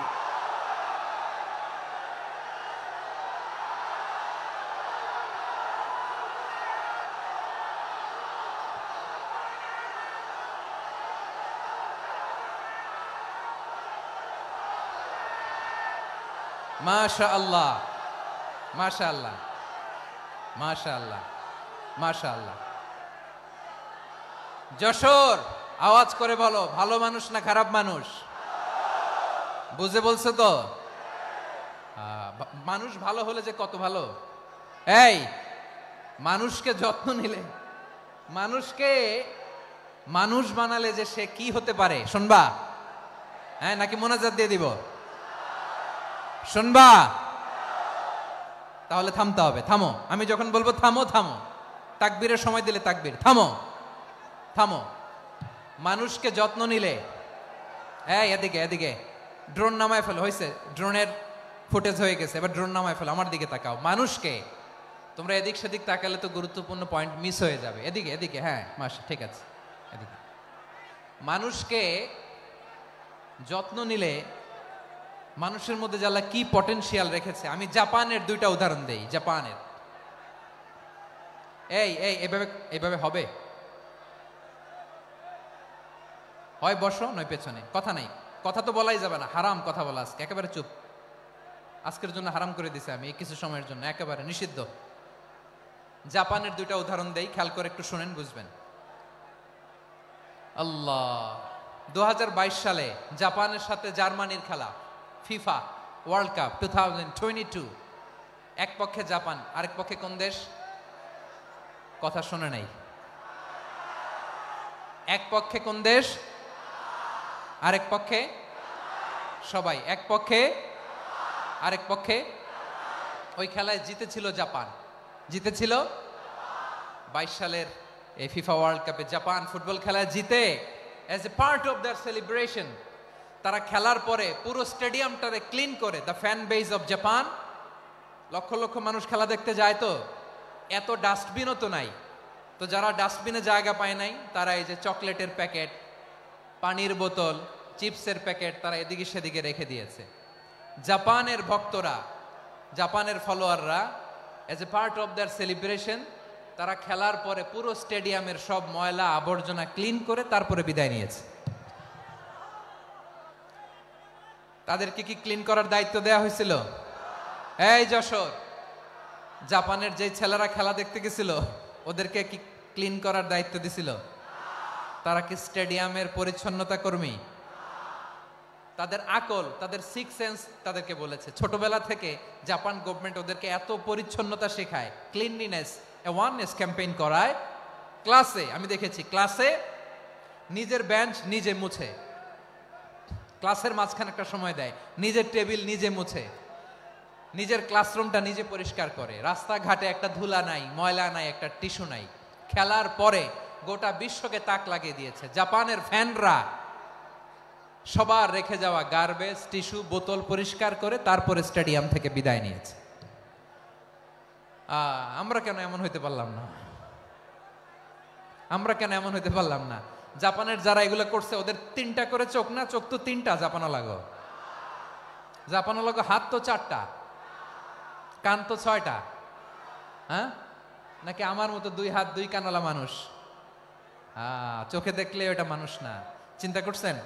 তার মানে জাপানিজদেরকে যে গ্রুমিং করে শিখানোর মাধ্যমে পরিচ্ছন্ন বানানো গেছে, ওরা যেমনি মানুষ আমরাও মানুষ। আমাদের সন্তানদেরকে শেখালে তারাও পারবে, পারবে কিনা? 2 নম্বর উদাহরণ বলি। চট্টগ্রাম ফেনীতে যারা গিয়েছেন, মেঘনা গোমতী ব্রিজ প্রকল্প নাম শুনছেন? মেঘনা একটা ব্রিজ পার হওয়া লাগে। এই মেঘনা গোমতী, এখানে 3টা ব্রিজ কাঁচপুর সহ, এই 3টা ব্রিজের নির্মাণ কাজ, রেনোভেশনের কাজ দেয়া হয়েছিল জাপানের একটা কোম্পানিকে। কাকে? জাপানের কোম্পানির নির্মাণ শেষে 738 কোটি টাকা বেঁচে গেছিল, এটা গভর্নমেন্টের হাতে দিয়ে তারা বিদায় নিয়েছে। কত টাকা? 738 কোটি টাকা। যত প্রাক্কলিত ব্যয় নির্ধারণ করা হয়েছে সব টাকা সরকার, তৎকালীন সরকার 2019-এর সরকার, কারা ছিল তো জানেন? এই 2019-এর সরকার তাদেরকে দিয়েছে। তারা রিনোভেশন নির্মাণ শেষে 738 কোটি টাকা অতিরিক্ত বেঁচে গেছিল, এটা আবার গভর্নমেন্টের হাতে বুঝাই দিয়ে তারা বিদায় নিচ্ছে। আমরা কেন এমন হইতে পারলাম না? জাপানের ওরাও মানুষ, আমরাও মানুষ। তার মানে মানুষে মানুষে পার্থক্য আছে না নাই? আচ্ছা, জাপানের 2টা উদাহরণ দিলাম, এবার আমার দেশের 2টা উদাহরণ দিব না? বাংলাদেশের 2টা উদাহরণ দিই। 1 নম্বর উদাহরণ, গত সপ্তাহে আপনারা জানেন কক্সবাজার আমার একটা প্রোগ্রাম ছিল, তো হেলিকপ্টারে গিয়েছিলাম। ফেনী জেলা যখন পার হচ্ছি আমি দেখলাম 3টা উইন্ডমিল। উইন্ডমিল চিনেন তো? বিশাল পিলার, 3টা-4টা পাখা থাকে। বায়ু বিদ্যুৎ কেন্দ্র, বাংলাদেশের প্রথম বায়ু বিদ্যুৎ কেন্দ্র এটা। মুহুরী প্রজেক্ট বলে এটার, সম্ভবত মুহুরী প্রজেক্ট। তো সাগরের বাতাসের ঝাপটায় এটা ঘুরে এনার্জি হয়, ইলেকট্রিসিটি উৎপাদন হয়। তো আমি পাইলটকে বললাম, ভাই এগুলো থেকে কেমন ইলেকট্রিসিটি উৎপাদন হয়? কয়, হুজুর একটুও হয় না, কিছুই হয় না। কিছুই হয় না মানে? বলে, হুজুর বাংলাদেশে যত উইন্ডমিল আছে এটার পাখা একটাও ঘুরে না। আল্লাহ, বলেন কি? তাহলে যে কোটি কোটি টাকা ব্যয় করে যে উইন্ডমিল, কয় হুজুর ভিতরে ফিটফাট, উপরে ফিটফাট, ভিতরে সদরঘাট। তার মানে কোটি কোটি টাকা দিয়ে এই উইন্ডমিল বানায়, এখানে কিছু নাই। দুর্নীতির আড্ডাখানা, আখড়াখানা বাংলাদেশ, ঠিক কিনা বলেন? হায় রে, জাপানিজরাও মানুষ, আমরাও মানুষ। আমার এক নিকটাত্মীয় সরকারি চাকরিজীবী, উনি আমাকে বললেন, বাংলাদেশের আরেকটা উদাহরণ দেই। উনি আমাকে বললেন যে প্রতি বছর আমাদের অফিসের ফার্নিচার চেঞ্জ করে। আমি বললাম, প্রতি বছর ফার্নিচার চেঞ্জ করে কেন? বলে যে ফার্নিচার নতুন পারচেজ করলেই তো ওইখানে টাকা, নতুন কিনতে পারলেই টাকা, নতুন উন্নয়নের সবক শোনাতে পারলেই টাকা। প্রথম আলোর রিপোর্ট, কি আলো? প্রথম আলোর রিপোর্ট, গত 15 বছরে উন্নয়নের নামে লুটপাট হয়েছে প্রায় 3.25 লাখ কোটি টাকা। কার রিপোর্ট? আমাদের বানানো কথা। প্রথম আলোর রিপোর্ট। গত 15 বছরে কারা ছিল জানেন তো? হ্যাঁ, শুধু ওনাদেরকেই দোষ দিয়ে লাভ নাই। স্বাধীনতার পর থেকে শুধু শাসকের হাত বদল হয়েছে, আমরা কিছু পাই নাই, ঠিক কিনা বলেন? শুধু ওনাদের দোষ দিয়ে কি লাভ? একদল খাইছে, আরেক দল খাওয়ার জন্য রেডি হয়ে আছে। আমরা এরকম চাই না। আমরা চাই স্বাধীন সার্বভৌম বাংলাদেশ। আমরা চাই দুর্নীতিমুক্ত বাংলাদেশ। আমি নিউজটা যে কতবার পড়লাম, এটা কি সম্ভব? 3.25 লাখ কোটি টাকা লুটপাট, মানে লুটপাট করতে করতে এদেশের জনগণকে ফুটপাতে বসায় দিচ্ছে। প্রিয় ভাইয়েরা, তাহলে জাপানের মানুষও মানুষ, আমরাও মানুষ। সিদ্ধান্ত আপনার, কোন মানুষ হবেন, ভালো মানুষ না খারাপ মানুষ? আজকের আলোচনার বিষয় হচ্ছে মানব সম্পদের উন্নয়ন, human resource development. It's a process to increase the capacity of knowledge, skill, capacity of the people of a country. একটা দেশের মানুষের জ্ঞান, তাদের দক্ষতা কি করে বাড়ানো যায়, বাড়িয়ে দেশের উন্নয়ন করানো যায়, এটাই হচ্ছে মানব সম্পদ উন্নয়নের মূল কথা। তাহলে মানব সম্পদ হচ্ছে একটা দেশের সবচাইতে শক্তিশালী পুঁজি। প্রাকৃতিক সম্পদ, খনিজ সম্পদের চেয়েও দামি হচ্ছে মানব সম্পদ। আমার প্রিয় যশোর, প্রাকৃতিক সম্পদ, খনিজ সম্পদের চেয়ে দামি সম্পদ কি সম্পদ? আল্লাহ তাআলা দয়া করে আমাদেরকে এই মানব সম্পদ দিয়েছেন। আসুন আমাদের এই মানুষগুলোকে আমরা সোনার মানুষ বানাই। রাজি আছেন তো সবাই? রাজি আছেন? মানুষ পারে না এমন কোনো কিছু নাই, চাইলে সব পারে। এজন্য মানুষকে তারবিয়া দিতে হবে, যথাযথভাবে তাদেরকে গড়তে হবে। আসুন আমরা সিরাতের আয়নায় বিশ্বনবীর জীবনী থেকে দেখি তিনি কিভাবে হিউম্যান রিসোর্সকে ম্যানেজ করতেন। যদি আপনাদের সময় হয়, দু একটা উদাহরণ দিয়ে আজকে আমি আমার আলোচনার বিদায় নিব। হবে সময় হবে কয়েক মিনিট? হ্যাঁ, শান্ত থাকবেন তো? শান্ত থাকবা? হ্যাঁ, ঠিক আছে। এই ধাক্কার মধ্যে ঢুকছে, এবার মজা বুঝতেছো তো? হ্যাঁ, মানা করছিলাম না? ঠিক আছে, টের পাও। হ্যাঁ, ঠিক আছে।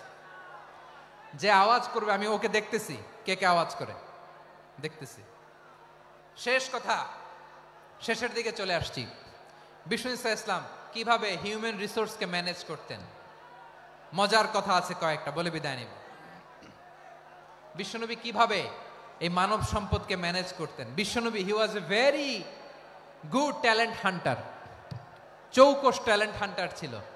কার মধ্যে কি ট্যালেন্ট আছে দেখলেই বুঝে ফেলতেন। সুবহানাল্লাহ পড়বেন না?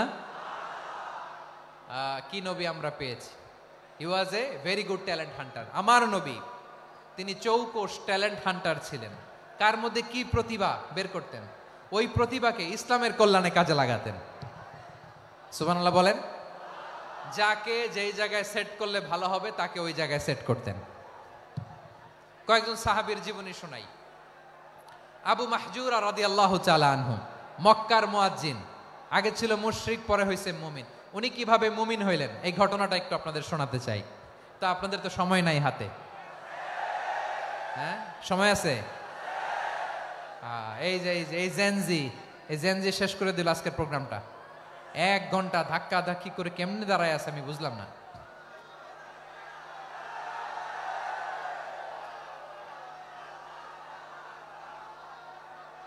না না, তাকবির না, চুপ করতে হবে।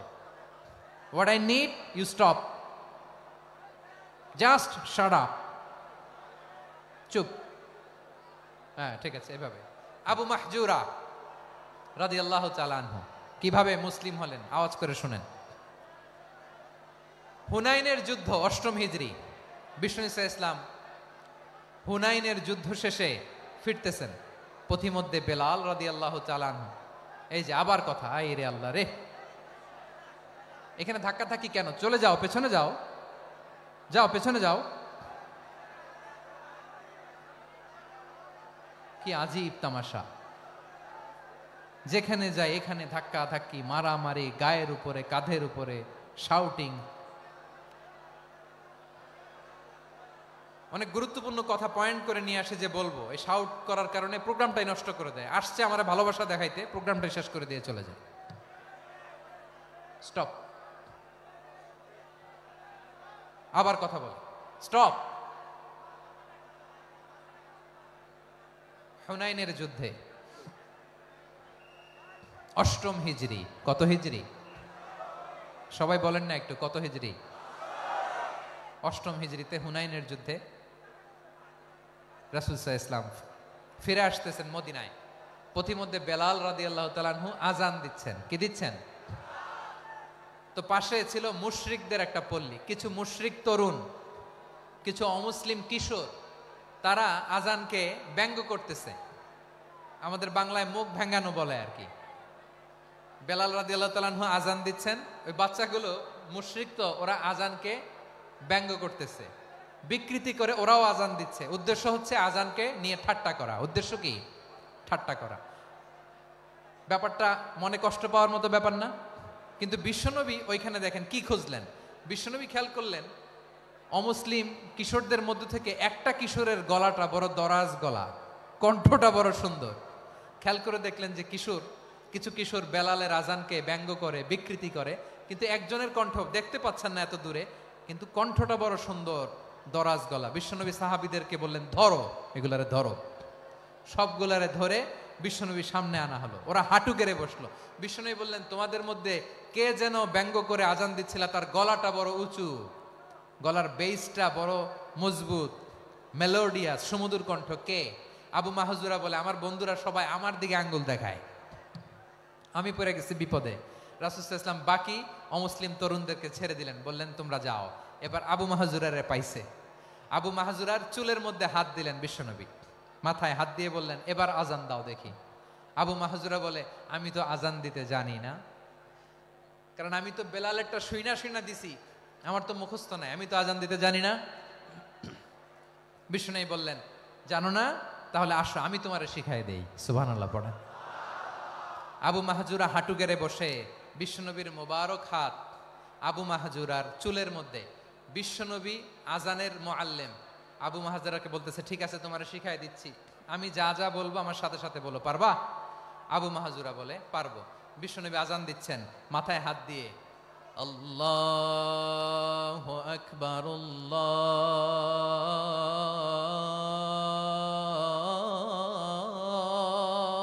আকবার। আবু মাহজুরা এই বাক্যটা পড়লেন। বিশ্বনবী দ্বিতীয় বাক্য পড়তে আরম্ভ করলেন, আল্লাহু আকবার,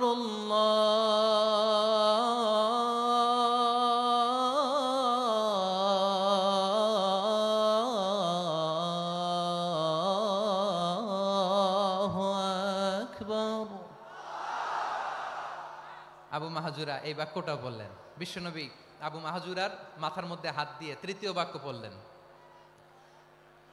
আশহাদু আল্লা ইলাহা ইল্লাল্লাহ,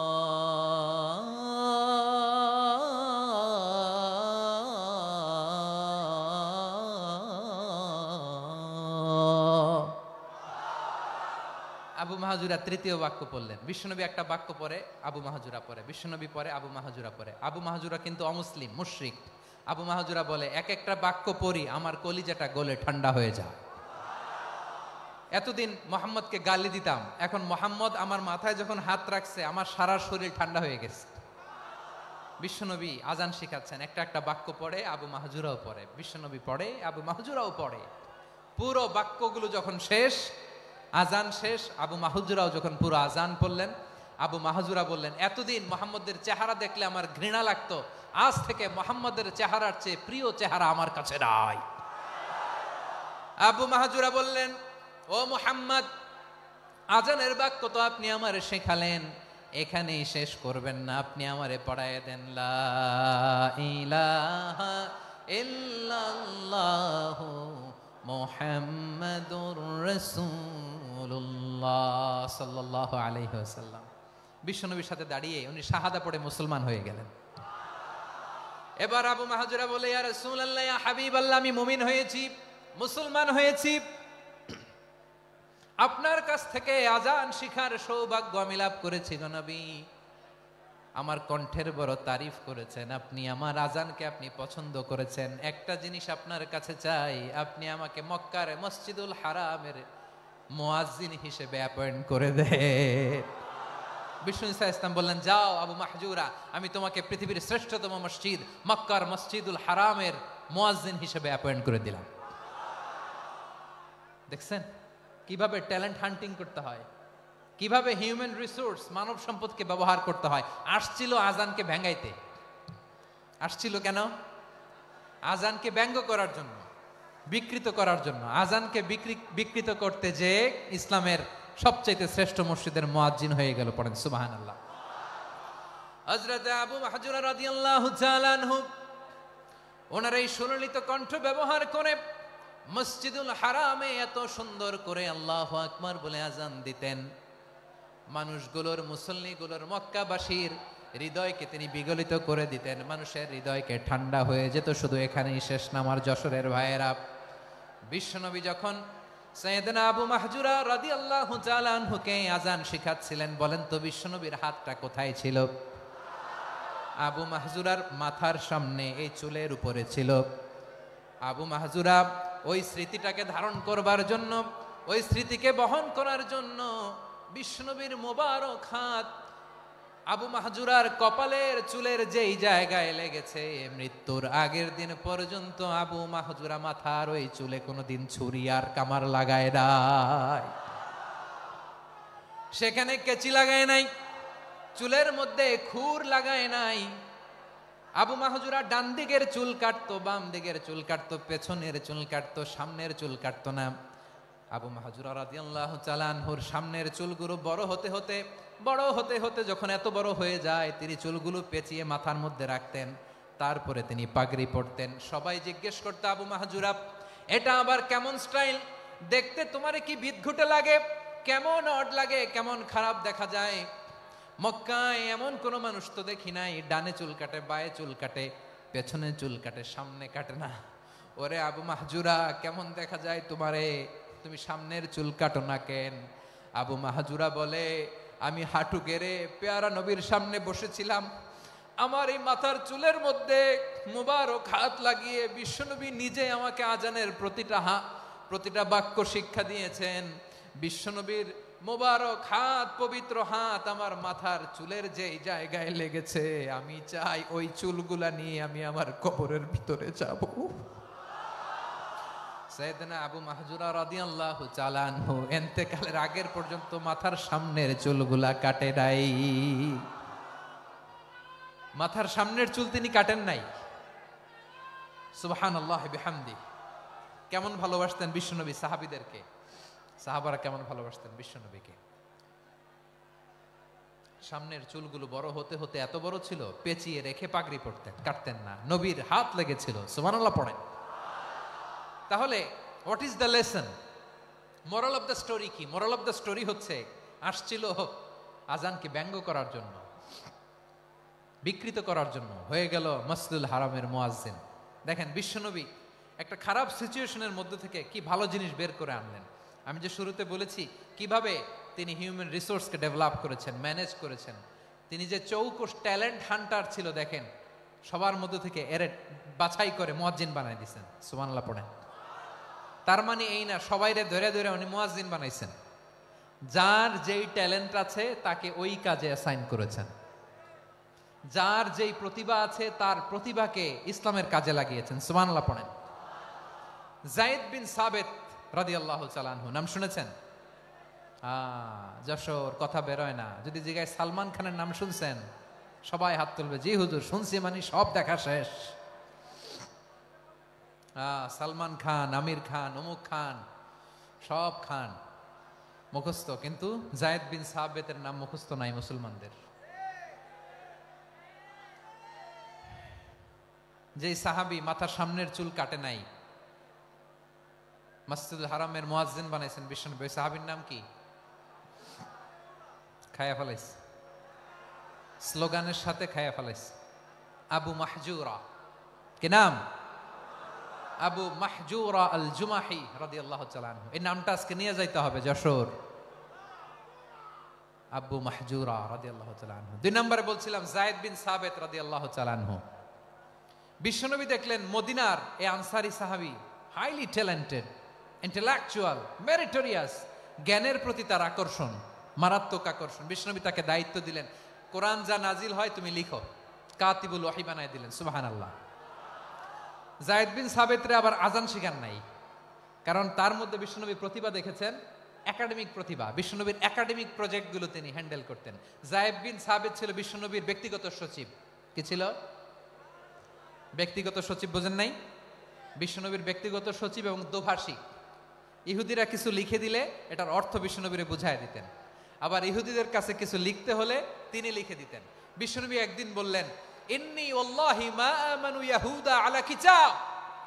ইহুদিরা যে চিঠি পাঠায় অর্থ তো বুঝি না, আরেক ইহুদি আইনে অর্থ করা লাগে। আবার ইহুদিদের কাছে কিছু লিখে পাঠাইতে চাইলে আমরা তো লিখতে পারি না, ইহুদিরে দিয়ে লেখা লাগে। ওরা যে পয়রা শোনায় লিখে দেয়, আমি ওদের বিশ্বাস করি না। আমার নিজের একজন লোক দরকার। বিশ্বনবী এই যায়েদ বিন সাবিতকে চুজ করলেন ল্যাঙ্গুয়েজের জন্য। উনি বললেন, যায়েদ, তোমার সফট স্কিলকে ডেভেলপ করতে হবে, তুমি হিব্রু ল্যাঙ্গুয়েজ শিখে ফেলো। যায়েদ বিন সাবিত বলল, বিশ্বনবীর মোটিভেশন আর ইন্সপিরেশন পেয়ে আমি 15 দিনে ইহুদিদের এই হিব্রু ল্যাঙ্গুয়েজ শিখে ফেললাম। শুধু শিখে ফেললাম না, হাত্তা হাদিকতু, even I became master in the language. এই ভাষা আমি পারদর্শী হয়ে গেলাম। এরপরে ইহুদিরা চিঠি লিখে পাঠালে আর কোনো ইহুদি ডাকা লাগতো না, আমি নবীর এটার অর্থ শুনে পরে বুঝায় দিতাম। আবার ইহুদিদের কাছে চিঠি লেখা লাগলে আমি যায়েদ বিন সাবিত চিঠি লিখে দিতাম। সুবহানাল্লাহ।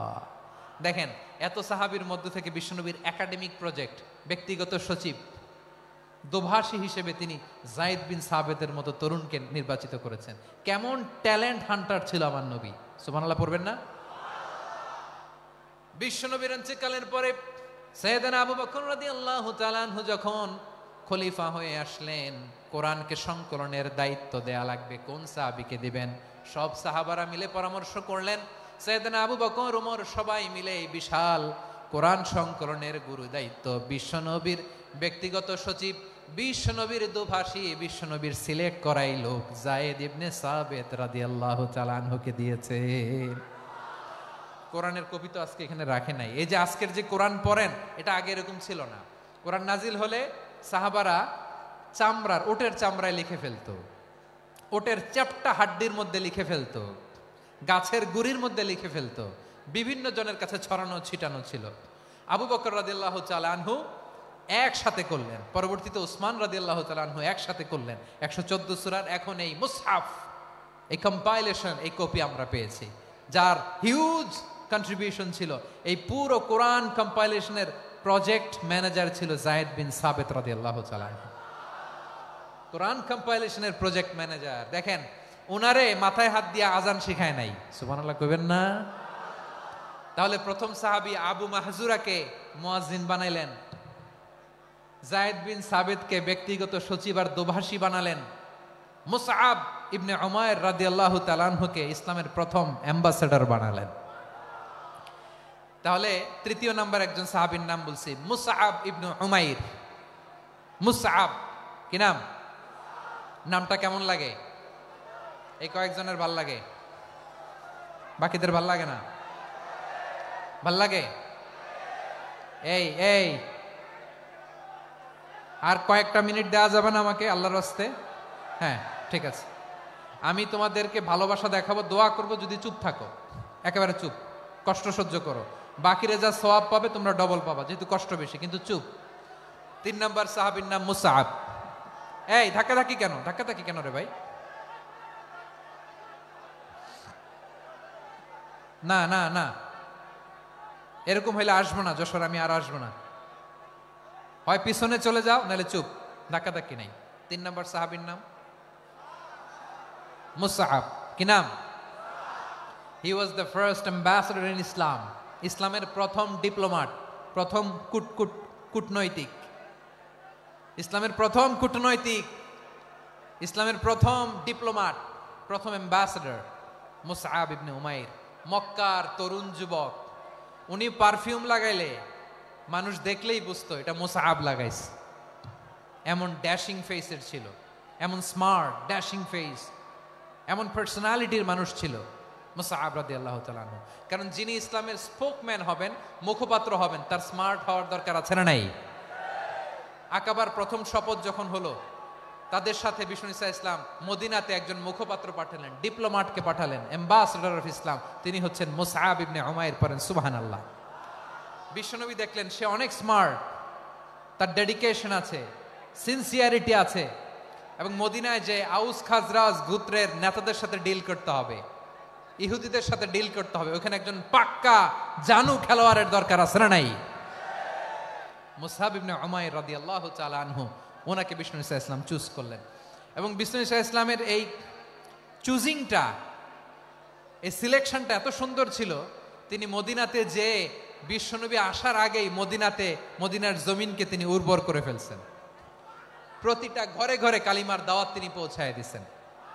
জুমার বিধান নাজিল হয়েছে, কিন্তু মক্কায় পরিবেশ নাই জুমা পালনের। বিষ্ণু ঈসা ইসলাম একজনকে দিয়ে খবর পাঠালেন, যাও মদিনায় মুসাবকে যে বলো, মুসাব তো আমার শিক্ষক, আমার স্পোকম্যান, মদিনাতে যেন তারা জুমা কায়েম করে।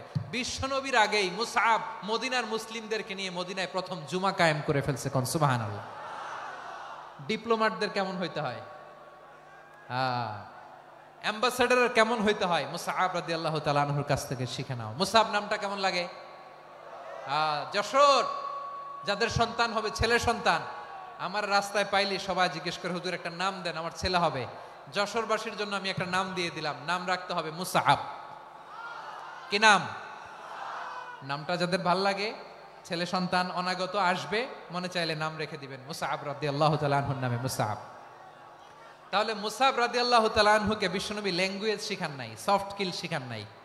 যায়েদ রাদিয়াল্লাহু, তিনি হিব্রু ল্যাঙ্গুয়েজ শিখেছেন, সুরিয়ানি শিখেছেন, কিন্তু মুসআবকে তিনি বানিয়েছেন the spokesman of Islam, the first diplomat, the ambassador of Islam. সুবহানাল্লাহ পড়বেন না? আব্দুল্লাহ ইবনে আব্বাস রাদিয়াল্লাহু তাআলা আনহু, বিশ্বনবীর কাজিন, চাচাতো ভাই। আবার মাইমুনা রাদিয়াল্লাহু তাআলা আনহু, মাইমুনা নবীর স্ত্রী, তিনি ছিলেন আব্দুল্লাহর আপন খালা। তো নবীর বউ যদি ওনার খালা হয়, নবী তার কি? বুঝে নাই, নবী তার কি? খালু। তাহলে সম্পর্ক অনেক গভীর, কাজিন আবার খালু, ছোট্ট মানুষ, তাই রাতে মাঝে মাঝে ঘরে থাকতো। বিশ্বনবী দেখলেন আব্দুল্লাহ যেহেতু আমার ঘরে ঢুকতে পারে, আব্দুল্লাহরে এই উম্মতের বড় শিক্ষাবিদ বানাইতে হবে। কথা বোঝে নাই? আব্দুল্লাহকে কি বানাইতে হবে? শিক্ষাবিদ, এডুকেটর অফ দিস উম্মাহ, এই উম্মার শিক্ষাবিদ বানাইতে হবে। তাই আব্দুল্লাহ ইবনে আব্বাসকে বিশ্বনবী হাতে কলমে শিক্ষা দিয়েছেন।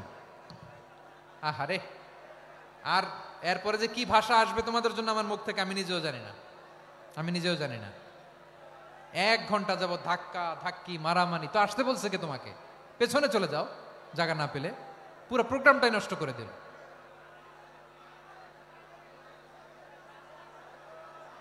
জি, আমার দিকে তাকান, আমি শেষ করে দিচ্ছি। হবে না, ইন্টেলেকচুয়াল আলোচনা এখানে হবে না, আমি বুঝতে পারছি, আমি শেষ করে দিচ্ছি। আব্দুল্লাহ ইবনে আব্বাস রাদিয়াল্লাহু তাআলা আনহু, মনোযোগ দিয়ে কয়েকটা মিনিট শুনুন, আমি এখনই শেষ করে দিচ্ছি। এরপর আওয়াজ করবে, এই যে এগুলো কি আমি বুঝলাম না। আমি বললাম না সব করা যাবে, বসে যাও, শুয়ে যাও, চলে যাও, আওয়াজ করা যাবে না।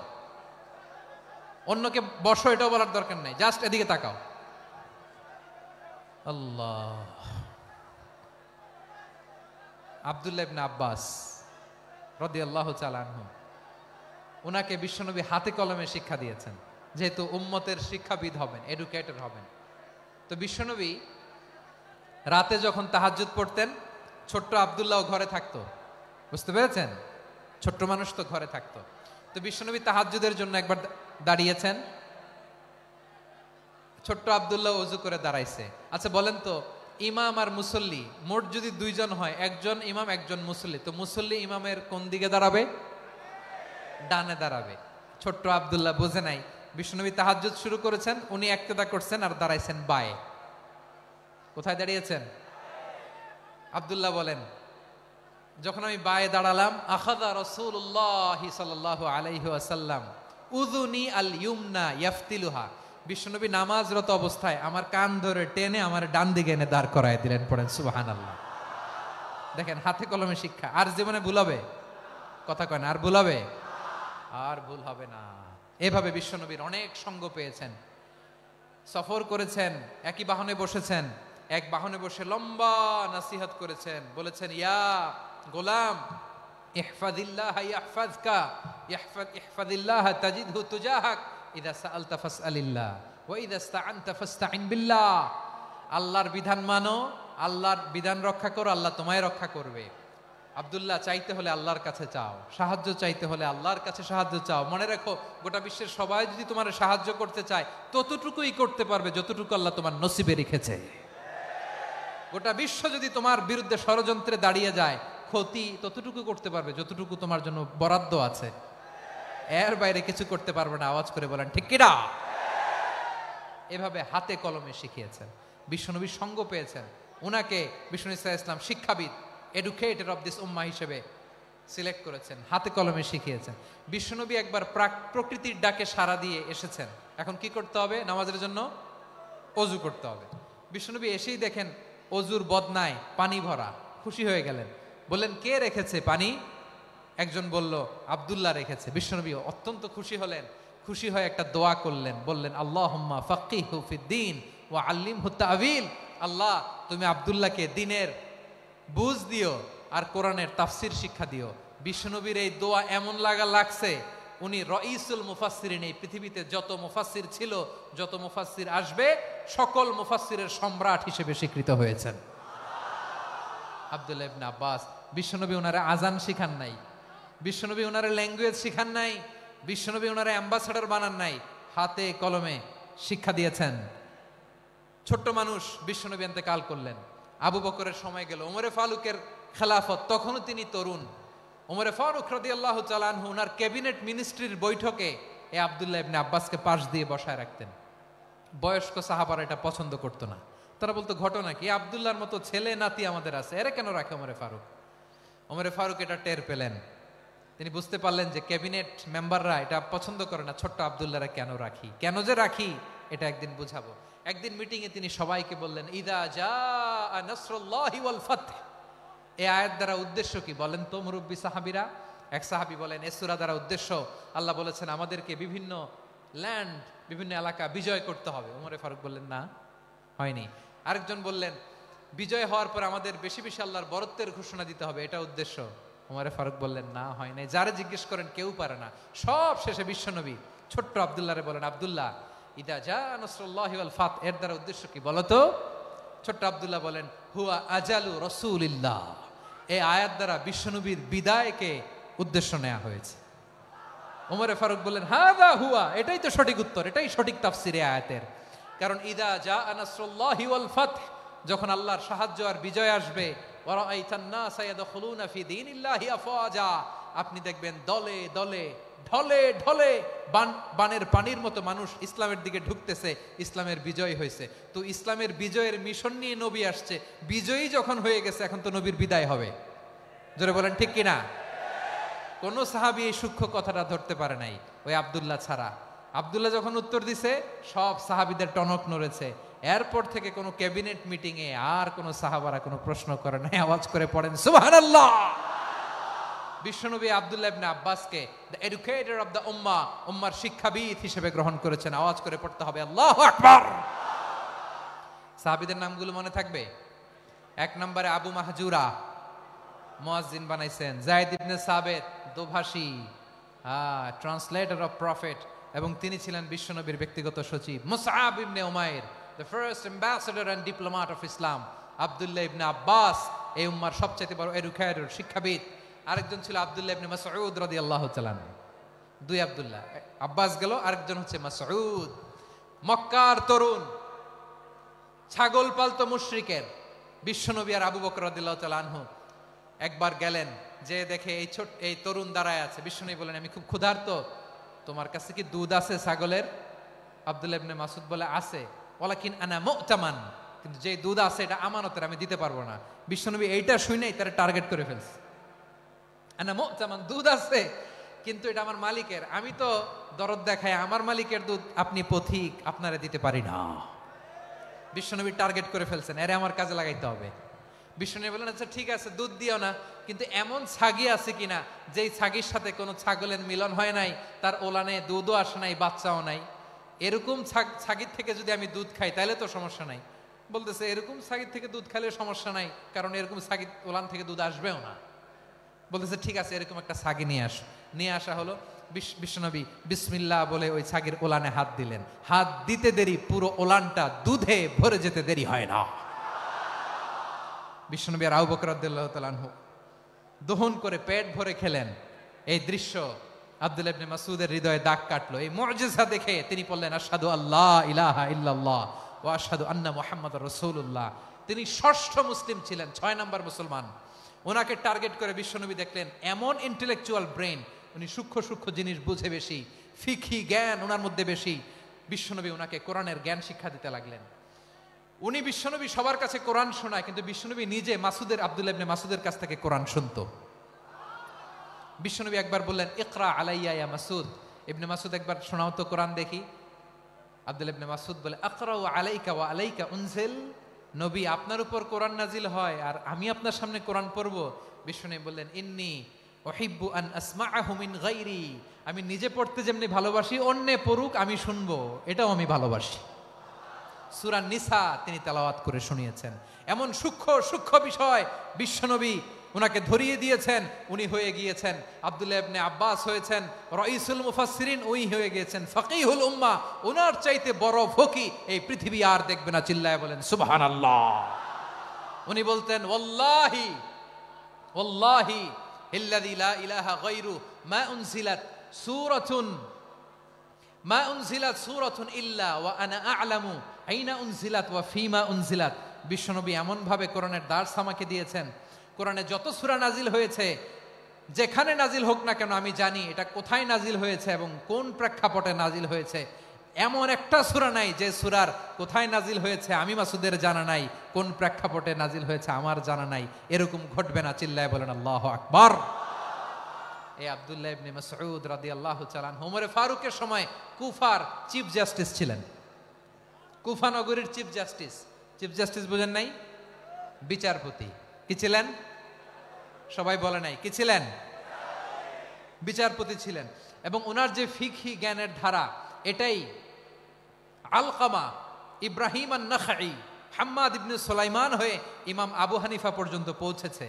এবং ওনার ফিকহি জ্ঞানের ধারাই হানাফি মাযহাবে অ্যাকসেপ্ট হয়েছে। আজও এগুলো হানাফি মাযহাবে চর্চিত হয়। হানাফি মাযহাবের সব ফিক আব্দুল্লাহ ইবনে মাসউদের ফিকহি জ্ঞানের ধারা থেকে নেওয়া হয়েছে। চিল্লায় পড়েন সুবহানাল্লাহ।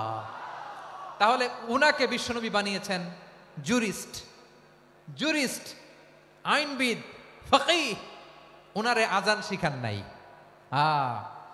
হিউম্যান রিসোর্স ডেভেলপমেন্ট কিভাবে করবেন, মানব সম্পদের উন্নয়ন কিভাবে করতে হয়, কিভাবে যার যেখানে প্রতিভা কাজে লাগাতে হয় উনি দেখিয়েছেন। সুবহানাল্লাহ পড়বেন না? খালিদ বিন ওয়ালিদ নাম শুনছেন? কে কে শোনেন নাই হাত তোলেন। কি ছিলেন? বীর যোদ্ধা ছিলেন খালিদ বিন ওয়ালিদ। কিন্তু তিনি ইসলাম ধর্ম গ্রহণ করেছেন অনেক দেরিতে, 8ম হিজরিতে। তার মানে 8ম হিজরির আগে উনি মুশরিকদের পক্ষে লড়াই করেছেন। ওনার হাতে কত মুসলিম সাহাবী যে নিহত হয়েছে হিসাব নাই। বিশ্বনবী টার্গেট করে রাখছে, তুমি আমাদের মুসলিমদের এত ক্ষতি করলা, তুমি যখন মুসলমান হবা তোমার দিয়ে আমি এমন কাম করামু যে এটা আর কেউ করতে পারবে না। সুবহানাল্লাহ নাই? যশোর ক্লান্ত হয়ে গেছে।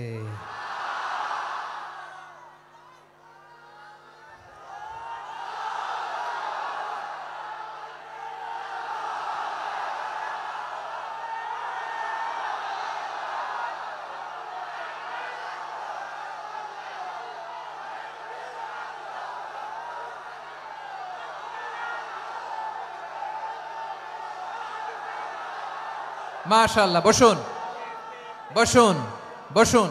খালিদ বিন ওয়ালিদ রাদিয়াল্লাহু তাআলা আনহু 8ম হিজরিতে মুসলিম হয়েছেন, মক্কা বিজয়ের আগে। তো মক্কা বিজয়ের আগে যখন মুসলিম হয়েছেন, এর আগে কি করছেন? কাফিরদের সাথে যুদ্ধ করেছেন। উনি উহুদের যুদ্ধে মুসলমানদের যে পরাজয় ভাব, কঠিন পরিস্থিতির মুখোমুখি উনার কারণে পেছন থেকে এমন আতর্কিত আক্রমণ করেছেন, মুসলমানদেরকে কচুকাটা করেছেন। 8ম হিজরিতে আল্লাহ তাআলা হেদায়েতের নূর দিয়ে ওনার হৃদয়টাকে উজালা করে দিলেন।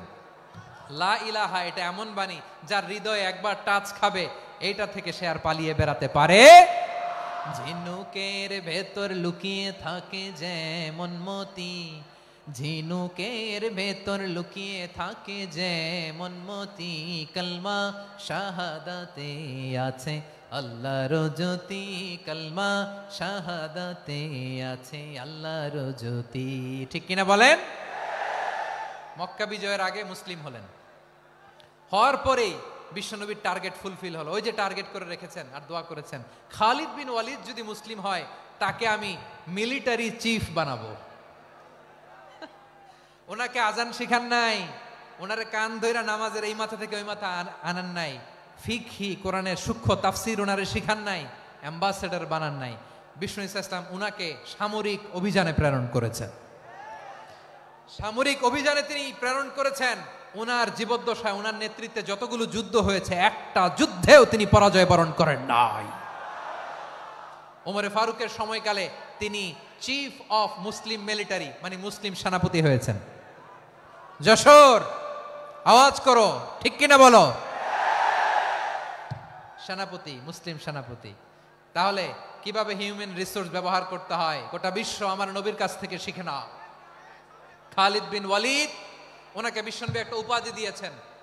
উপাধিটা হচ্ছে সাইফুল্লাহিল মাসলুল, আল্লাহর নাঙ্গা তরবারি, আল্লাহর খোলা তরবারি, দ্য ওপেন সোর্ড অফ আল্লাহ। খালিদ বিন ওয়ালিদ মুসলিম সেনাপতি। হাসান বিন সাবেত নাম শুনছেন? দেখি উনি কি ছিল বলেন। রাসূলের সভা কবি, কালচারাল হিজিমনিকে ডিফিট করার জন্য উনি ভালো অস্ত্র চালানো জানতেন না, ওই কাজে উনি যেতেন না। ওনার ছিল কাব্য প্রতিভা। কাব্য প্রতিভা, কাফিররা কবিতা দিয়ে নবীকে গালি দিত। বিশ্বনবী বলতেন, ইয়া হাসান আজিব আন রাসূলিল্লাহ, তুমি নবীর হয়ে কাফেরদের এই কথাগুলোর জবাব দাও। বিশ্বনবীর একটা মিম্বার ছিল, বিশ্বনবীর মিম্বারের পাশাপাশি মসজিদে নববীতে এই হাসান বিন সাবেতের জন্য বিশ্বনবী একটা স্পেশাল মিম্বার বানিয়ে দিয়েছেন। এখান থেকে তুমি জবাব দাও। এবং বিশ্বনবী বলেছেন, আল্লাহুম্মা আইয়িদহু বিরূহিল কুদুস, আল্লাহ হাসান আমার পক্ষে জবাব দেয়, তুমি জিব্রাইল মারফত তাকে সাহায্য পাঠায়া দিও। রাসূল সাল্লাল্লাহু আলাইহি ইসলামের সভা কবি, the poet of the prophet, নবীর কবি। উনি কবিতা দিয়ে এমন উচ্চাঙ্গের ভাষায় কবিতা দিয়ে তিনি জবাব দিতেন, কাফিরদের গা শিহরে যেত, তাদের হৃদয়ে আগুন ধরে যেত। তাহলে এরকম কবিরও দরকার আছে না নাই? এখন যাকে আল্লাহ দিছে কাব্য প্রতিভা, এরা যদি আপনি যুদ্ধের ময়দানে পাঠান হবে? যারে দিছে সুরেলা গলা, এরা যদি অ্যাম্বাসেডর বানান হবে না। হাসান বিন সাবেত ছিলেন বিষ্ণু ইসলামের কবি। হুযায়ফা ইবনুল ইয়ামান বিশ্বনবীর গোয়েন্দা বিভাগের প্রধান। কিসের প্রধান? হুযায়ফা ইবনুল ইয়ামান। ওনার ছিল ডিটেকটিভ মাইন্ড, ডিটেকটিভ মাইন্ড, গোয়েন্দা বিভাগের প্রধান। এবং উনি হচ্ছেন সাহিবু সিররি রাসূলিল্লাহ, রাসূল সাল্লাল্লাহু আলাইহি ওয়াসাল্লামের গোপন তথ্যের ধারক বাহক। নবীর যেই কথা কেউ জানে না, সব হুযায়ফার পেটের ভিতরে ছিল। সুবহানাল্লাহ পড়েন। মদিনার যত ইহুদিদের একটা লিস্ট ছিল, এই লিস্ট শুধু দুইজন জানতো, বিশ্বনবী আর হুযায়ফা। সুবহানাল্লাহ পড়বেন না? তাহলে উনাকে কোন দায়িত্ব দিছে? কোন বিভাগ? যশোর আওয়াজ করো, কোন বিভাগ? গোয়েন্দা বিভাগের হেড ছিল। খন্দকের যুদ্ধে প্রচন্ড আজকের মতো শৈত্য প্রবাহ, মাটি খনন করতে করতে সাহাবীদের পেটে ক্ষুধা নাই, দাঁড়াইতে পারে না নামাজের জন্য, এত ক্লান্ত, ক্ষুধা, ক্লান্ত, শ্রান্ত। বিশ্বনবী বললেন, কে আছো? এই কঠিন শীত, এই ভয় আর ক্ষুধার মধ্যেও খন্দকের পরীক্ষার টপকে শত্রু শিবিরে যে আমাকে তথ্য দিবা, কে আছো? কারো গায়ে শক্তিই নাই যে দাঁড়াবে, কেউ দাঁড়ায় না। বিশ্বনবী তখন নিজে হুযায়ফাকে ডাক দিলেন, হুযায়ফা, যে আমাকে আজকে শত্রু শিবিরের তথ্য এনে দিবে, সে জান্নাতে আমার মোরাফাকা, আমার সঙ্গী হবে। হুযায়ফা রাদিয়াল্লাহু ইবনুল ইয়ামান জীবনের ঝুঁকি নিয়ে এই ক্ষুধা, শৈত্য প্রবাহ, কোল্ড ওয়েভসকে উপেক্ষা করে পরীক্ষা টপকে শত্রু শিবিরে যে সবার কথাগুলো চুপে চুপে শুনে বিশ্বনবীর দরবারে এসে গোয়েন্দাদের মতো তথ্য সরবরাহ করেছে। বিশ্বনবীর গোয়েন্দা বিভাগের প্রধান হুযায়ফা ইবনুল ইয়ামান ইন্টেলিজেন্স বিভাগ চালাতেন। মুনাফিকদের নাম ওনার কাছে ছিল। মুআয ইবনে জাবাল মদিনা রাষ্ট্রের সবচেয়ে সিনিয়র আমলা ছিলেন। আমলাতন্ত্র চিনেন তো? প্রশাসনিক কাজ যারা চালায়, অ্যাডমিনিস্ট্রেশন বুঝেন না? The department of administration. মদিনার রাষ্ট্রের সিনিয়র আমলা মুআয ইবনে জাবাল মুতাখাসসিসুন ফিল হালাল ওয়াল হারাম, হালাল হারামের স্পেশালিস্ট ছিলেন। বিশ্বনবী উনাকে ইয়ামানের গভর্নর করে পাঠাইছেন। বলেছেন, ইন্নাকা তা'তি কওমান আহলা কিতাব, এমন গোষ্ঠীর কাছে যাবা এরা ইহুদি নাসারা, আগে শাহাদা পড়লে এরপরে নামাজের দাওয়াত দিও, নামাজ পড়লে যাকাতের দাওয়াত দিও। গভর্নরের অ্যাটিটিউড যেমন থাকে তেমন অ্যাটিটিউড ধরে রেখো। সুবহানাল্লাহ পড়েন। তাহলে মুআয ইবনে জাবালকে দিয়ে বিশ্বনবী কবিতা লেখায় নাই, চিঠি লেখায় নাই, আজান দেওয়ায় নাই। সুবহানাল্লাহ পড়বেন না? সব শেষ সাহাবী বলি আবু হুরায়রা রাদিয়াল্লাহু তাআলা আনহু, নাম শুনছেন? বিড়ালের বাবা। কি করতেন? খালি হাদিস মুখস্থ করতেন। উনি বলতেন, আলজামু রাসূলুল্লাহ আলা মিল ইবাতনি, আমার শুধু পেটের ক্ষুধার বন্দোবস্ত হইলে আমি নবীর সঙ্গ ছাড়তাম না। আমার আনসার সাহাবারা ক্ষেত খামারের কাজ করতো, আমার মুহাজির সাহাবারা ব্যবসা করতো, আর আমি নবীর সাথে সাথে থাকতাম। শুধু সকাল বিকাল দুই বেলা যদি আমার খাবারের বন্দোবস্ত হয়, আমি আর নবীর লক ছাড়ি না। সুবহানাল্লাহ কইবেন না? 5374টা হাদিস তিনি বর্ণনা করেছেন। সবচেয়ে বেশি হাদিস বর্ণনাকারী সাহাবী। হাদিস প্রিজার্ভেশনের কাজে বিশ্বনবী ওনাকে কাজে লাগিয়েছেন। উনি একদিন বলেন, ইয়া রাসূলুল্লাহ আসমাউ মিনকা কাসীরান ফালা আহফাজু, নবী অনেক কথা শুনি আমার মনে থাকে না। বিষ্ণু বললেন, তাই? উবসুত রিদাক, তোমার চাদরটা বিছাও। আবু হুরায়রা বিছালেন, বিশ্বনবী হাত বুলায় দিলেন, এরপরে অনেক হাদিস বর্ণনা করলেন। আবু হুরায়রা বলে, তারপর থেকে বিশ্বনবী যাই বর্ণনা করে আমি শুনি আর একটাও ভুলি না। এখন সুবহানাল্লাহ। বিশ্বনবী ওনাকে হাদিস প্রিজার্ভেশন, নবীর এই যে লক্ষ্য হাদিস প্রিজার্ভেশনের এই দায়িত্ব দিয়েছেন সাইয়েদনা আবু হুরায়রা রাদিয়াল্লাহু তাআলা আনহুকে। প্রিয় ভাইরা, তাহলে 10 জন সাহাবীর কথা যে বললাম, আপনারা কি খেয়াল করেছেন কত বড় ট্যালেন্ট হান্টার, চৌকস ট্যালেন্ট হান্টার ছিল আমার নবী। এক একজনের এক এক ট্যালেন্ট, এক এক কাজে অ্যাসাইন করেছেন, এক একজনকে এক এক দায়িত্ব দিয়েছেন, এক একজনের প্রতিভাকে এক একভাবে বিকশিত হওয়ার সুযোগ দিয়েছেন। আওয়াজ করে বলেন ঠিক কি না? এখন আমার পর্দার আড়ালে আমার মায়েরা বলবে, এতগুলো পুরুষ সাহাবীর কথা বললো, নারী সাহাবীরা কি কিছু করে নাই? হ্যাঁ, একজন নারী সাহাবীর কথা বলে মোনাজাত হবে, দোয়া ছাড়া কেউ যাব না। রুফাইদা আল আসলামিয়া রাদিয়াল্লাহু তাআলা আনহা, ওনার বাবার নাম সাআদ আল আসলামি। বিশ্বনবী কি খেয়াল করলেন দেখেন, সাআদ ছিল মদিনার বড় ডাক্তার। এই নারী সাহাবী রুফাইদা বাবার কাছ থেকে চিকিৎসা বিদ্যা শিখেছেন। যখন শিখছে, বিশ্বনবী দেখলেন আমার তো প্রতি সপ্তাহে সপ্তাহে যুদ্ধে আহত সাহাবীদের সেবা দিবে কে? বিশ্বনবী রুফাইদাকে বললেন, রুফাইদা তুমি মসজিদে নববীর পাশে একটা মেডিকেল ক্যাম্প করো। এই যে সাকিনা আদ্দিন মেডিকেলের আমার ছাত্রী বন্ধুরা, শুনে রাখো, তোমাদের আইকন হচ্ছে এই রুফাইদা আল আসলামিয়া। বিশ্বনবীর ডিরেকশন অনুযায়ী তিনি মসজিদে নববীর পাশে একটা মেডিকেল ক্যাম্প করলেন এবং আহত সাহাবাদের চিকিৎসা উনি ওনার টিম নিয়ে দিতেন। বিশ্বনবীর পরামর্শে উনি আনসারি এবং মুহাজির মহিলা সাহাবীদেরকে নিয়ে একটা স্পেশাল মেডিকেল টিম গঠন করলেন। খায়বার যুদ্ধে 7ম হিজরিতে যখন বিশ্বনবী যায়, উনি ওনার টিম নিয়ে আসলেন, বললেন, ইয়া রাসূলুল্লাহ, আমরা তো তলোয়ার চালাতে পারি না, আমরা তো তীর মারতে পারি না, আপনি যদি অনুমতি দেন খায়বার অভিযানে আমি আমার টিম নিয়ে মেডিকেল টিমের সেবাটা সার্ভিসটা দিতে চাই। পড়েন সুবহানাল্লাহ। বিশ্বনবী অনুমতি দিলেন, যোদ্ধা সাহাবীদের সাথে রুফাইদা আল আসলামিয়া উনিও মেডিকেল টিম নিয়ে অগ্রসর হলেন। খায়বারের প্রতিটা আহত ইনজুর্ড সাহাবী যারা ইনজুরির শিকার হয়েছেন, সবাই রুফাইদা আল আসলামিয়ার এই মেডিকেল ক্যাম্প থেকে চিকিৎসা সহায়তা পেয়েছেন। সুবহানাল্লাহ পড়েন। দেখেন কিভাবে বিশ্বনবী ট্যালেন্ট বাছাই করতেন। আপনি অবাক হবেন, বাহরাইনের মেডিকেল ইউনিভার্সিটিতে রুফাইদা আল আসলামিয়া মেডিকেল প্রাইজ অ্যাওয়ার্ড প্রতি বছর দেয়া হয়।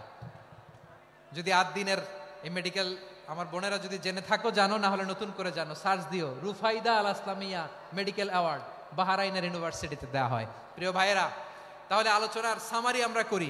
বিশ্বনবী যার যেখানে ট্যালেন্ট তাকে ওইখানে কাজে লাগাতেন। আওয়াজ করে বলেন ঠিক কিনা? এবার একটা ইন্টারভিউ হবে, আওয়াজ করে বলেন, আবু মাহজুরাকে বিশ্বনবী কি বানাইছেন? হ্যাঁ, ভুলে গেছেন? সামনের চুলে হাত দিয়ে বিশ্বনবী কি সুন্দর গলায় আজান শিখালেন। মুয়াজ্জিন। যায়েদ বিন সাবিতকে একাডেমিক প্রজেক্টের দায়িত্ব দিয়েছেন। তিনি ছিলেন বিশ্বনবীর দোভাষী ব্যক্তিগত সচিব। Musab ibn Umair, the first ambassador of Islam. Abdullah ibn Abbas, উম্মার বড় শিক্ষাবিদ, মুফাসসির। আব্দুল্লাহ ইবনে মাসউদ, আব্দুল্লাহ ইবনে মাসউদ ছিলেন জুরিস্ট। কি ছিলেন? জুরিস্ট ছিলেন, এই উম্মার সবচেয়ে বড় জুরিস্ট। খালিদ বিন ওয়ালিদ, সেনাপ্রধান। হাসান বিন সাবেত, হাসান বিন সাবেত ছিলেন বিশ্বনবীর সভাকবি। কি ছিলেন? বিশ্বনবীর সভাকবি ছিলেন। এরপরে হুযায়ফা ইবনুল ইয়ামান কি ছিলেন? গোয়েন্দা বিভাগের প্রধান। মুআয ইবনে জাবাল কি ছিলেন? সিনিয়র আমলা, ইয়ামানের গভর্নর। আবু হুরায়রা রাদিয়াল্লাহু তাআলা আনহু হাদিস প্রিজার্ভেশনের কাজ করেছেন। আর আমাদের রুফাইদা আল আসলামিয়া রাদিয়াল্লাহু তাআলা আনহা কি ছিলেন? নার্স ছিলেন। নার্স হয়ে মেডিকেল সেবা দিয়েছেন। প্রিয় ভাইরা, পুরো আলোচনার যদি সামারি করি তাহলে বিশ্বনবী যেভাবে হিউম্যান রিসোর্সকে ম্যানেজ করেছেন, যার যেখানে প্রতিভা কাজে লাগিয়েছেন, আমরাও যদি করি আমাদের বাংলাদেশের চিত্র আমরা পাল্টে দিতে পারবো। আমরা শুরুতে শুনেছি মানুষের আছে অসীম সম্ভাবনা, প্রতিটা মানুষ অনন্য, যত্ন নিলে, যথাযথ পরিচর্যা করলে মানুষ বিশ্ব জয় করতে পারে, ঠিক কিনা? আমাদের হাফেজে কোরআনের সামনে দাঁড়াতে পারে এমন কোন হাফেজে কোরআন আল্লাহর জমিনে জন্ম হয় নাই। গোটা বিশ্ব কাঁপিয়ে তারা সেরা। আমাদের ক্রিকেটাররা সেরা, আমাদের তৈরি পোশাক শিল্প সেরা। এরকম অনেক অনেক সেরা জিনিস আছে, আমরা এগুলোরে নার্চারিং করতে পারি নাই, পরিচর্যা করতে পারি নাই, সঠিক তারবিয়াতের অভাব। তাহলে মানুষের অসীম সম্ভাবনাকে কাজে লাগাতে হবে, ঠিক কিনা বলেন? ইউনুস গভর্নমেন্টকে আমি বলবো, অল্প সময়ের জন্য আপনারা এসেছেন, সংস্কারও করতে হবে, আবার নির্বাচনও করতে হবে। সব সংস্কার হয়তো করতে পারবেন না, যতটুকু পারবেন এর মধ্যে আমাদের যে হিউজ ম্যান পাওয়ার, আমাদের যে মানব সম্পদ, হিউম্যান রিসোর্স, এটাকে ডেভেলপ করে আপনাদের যেতে হবে।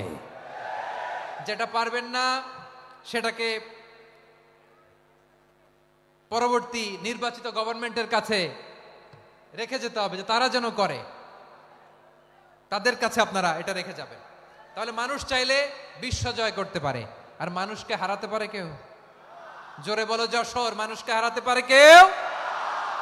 আল্লাহ আমাদেরকে জনসংখ্যা দিয়েছেন প্রিয় ভাইয়েরা। এই জনসংখ্যা অনেক বড় সম্পদ, এটা আমাদের জন্য অভিশাপ নয়, আশীর্বাদ।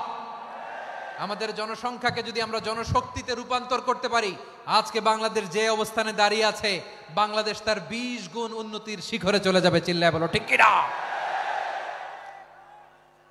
আমাদের শ্রমিক ভাইয়েরা বাইরে কাজ করে, আমাদের শ্রমজীবী ভাইয়েরা, প্রবাসীরা, তাদের ব্যাপারে গুরুত্ব দিতে হবে।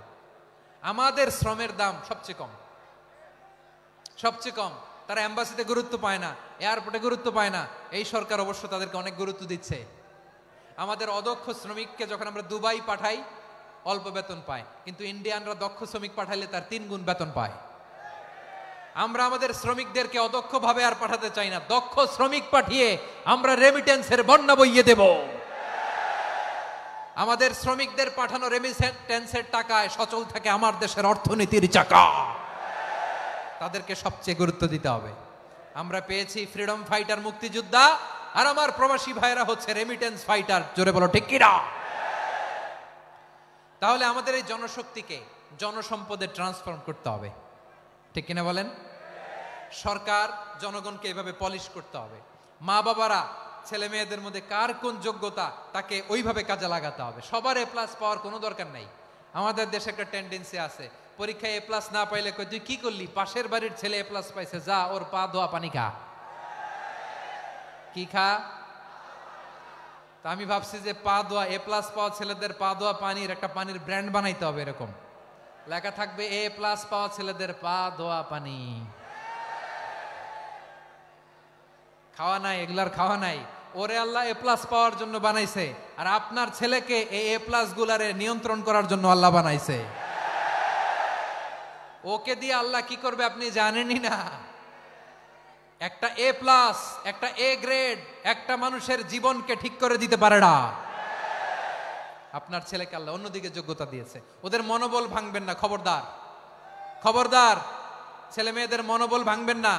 যাকে দিয়ে যেটা হবে তাকে দিয়ে সেটা করতে হবে, তার প্রতিভাকে সেভাবে কাজে লাগাতে হবে। তাহলে বাংলাদেশ আমাদের এই জনসংখ্যা জনসম্পদে রূপান্তরিত হবে।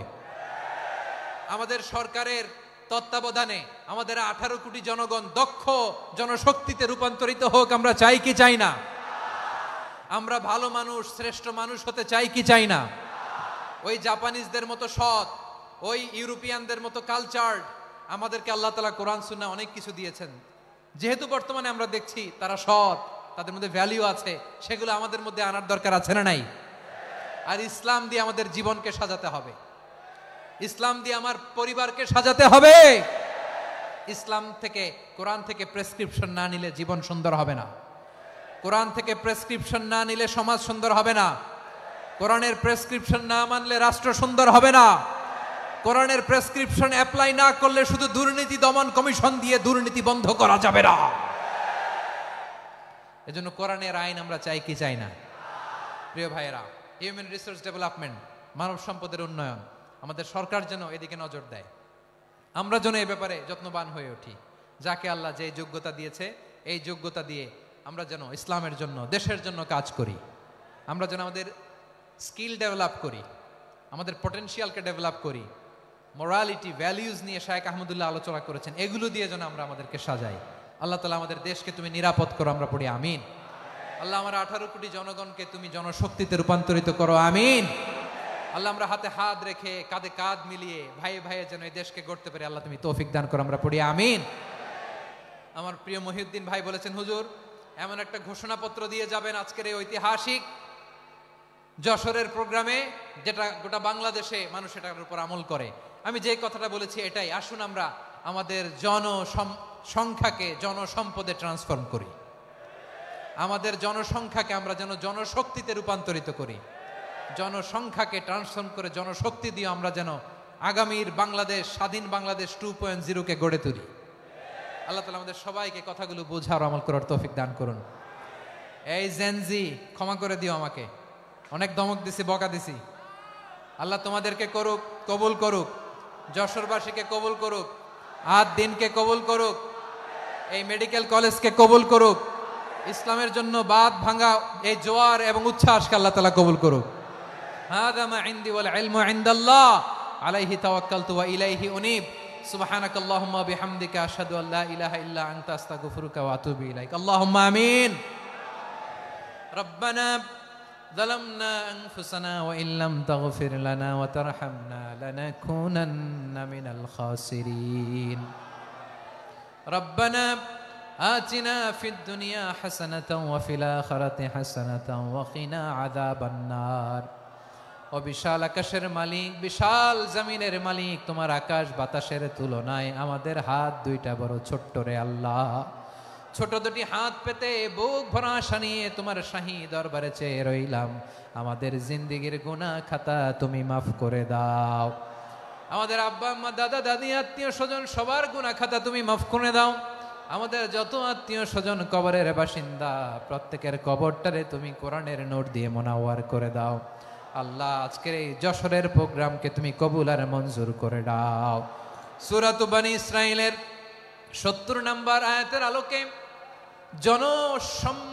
জনসংখ্যাকে কিভাবে জনশক্তি, জনসম্পদে রূপান্তরিত করা যায়, সিরাতের লেন্সে, সিরাত থেকে আমরা শুনলাম, যা কিছু শুনলাম আমল করার তৌফিক দাও রব্বুল আলামিন। আমার বাংলাদেশকে সোনার বাংলাদেশ হিসেবে কবুল করে নাও। আজকের প্রোগ্রামে যারা জয়েন করলো তাদেরকে তুমি কবুল করে নাও রব্বুল আলামিন। লক্ষ লক্ষ নারী পুরুষ যশোরের এই ঐতিহাসিক তাফসীর প্রোগ্রামের মাহফিলে জয়েন করেছে। আল্লাহ যেভাবে সহি সালামতে আজকে মাহফিলে জয়েন করলো, সহি সালামতে প্রত্যেক ভাই এবং বোনকে তুমি গন্তব্যে পৌঁছে দিও। আল্লাহ কত বড় বড় আল্লাহর ওলিরা এখানে এসেছে, মাদ্রাসার হুজুররা এসেছে, পর্দার আড়ালে কত বড় নেককার নারীরা এসেছে। আল্লাহ যার হাতকে তোমার পছন্দ হয়, যার ইবাদতকে পছন্দ হয়, তার ইবাদতের ওসিলায় আজকের দোয়াটা তুমি কবুল আর মঞ্জুর করে দাও। রব্বানা তাকাব্বাল মিন্না ইন্নাকা আনতাস সামিউল আলিম ওয়া তুব আলাইনা ইয়া মাওলানা ইন্নাকা আনতাত তাওয়াবুর রহিম। সুবহানাকা রাব্বিকা রাব্বিল ইজ্জাতি আম্মা ইয়াসিফুন ওয়া সালামুন আলাল মুরসালিন والحمد لله رب العالمين واجعل آخر كلامنا عند الموت لا إله إلا الله محمد رسول الله.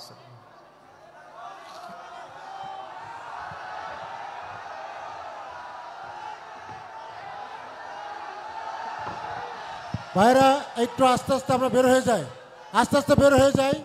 আপনাদের বিনয়ের সঙ্গে বলছি আপনারা আস্তে আস্তে বের হয়ে যান, সবাইকে অনুরোধ করছি বের হয়ে যান। আর যাদের বাচ্চারা খুঁজে পাচ্ছেন না, বাচ্চাগুলো আমাদের কাছে আছে, আমরা খুঁজছি, আপনারা পরে যাবেন।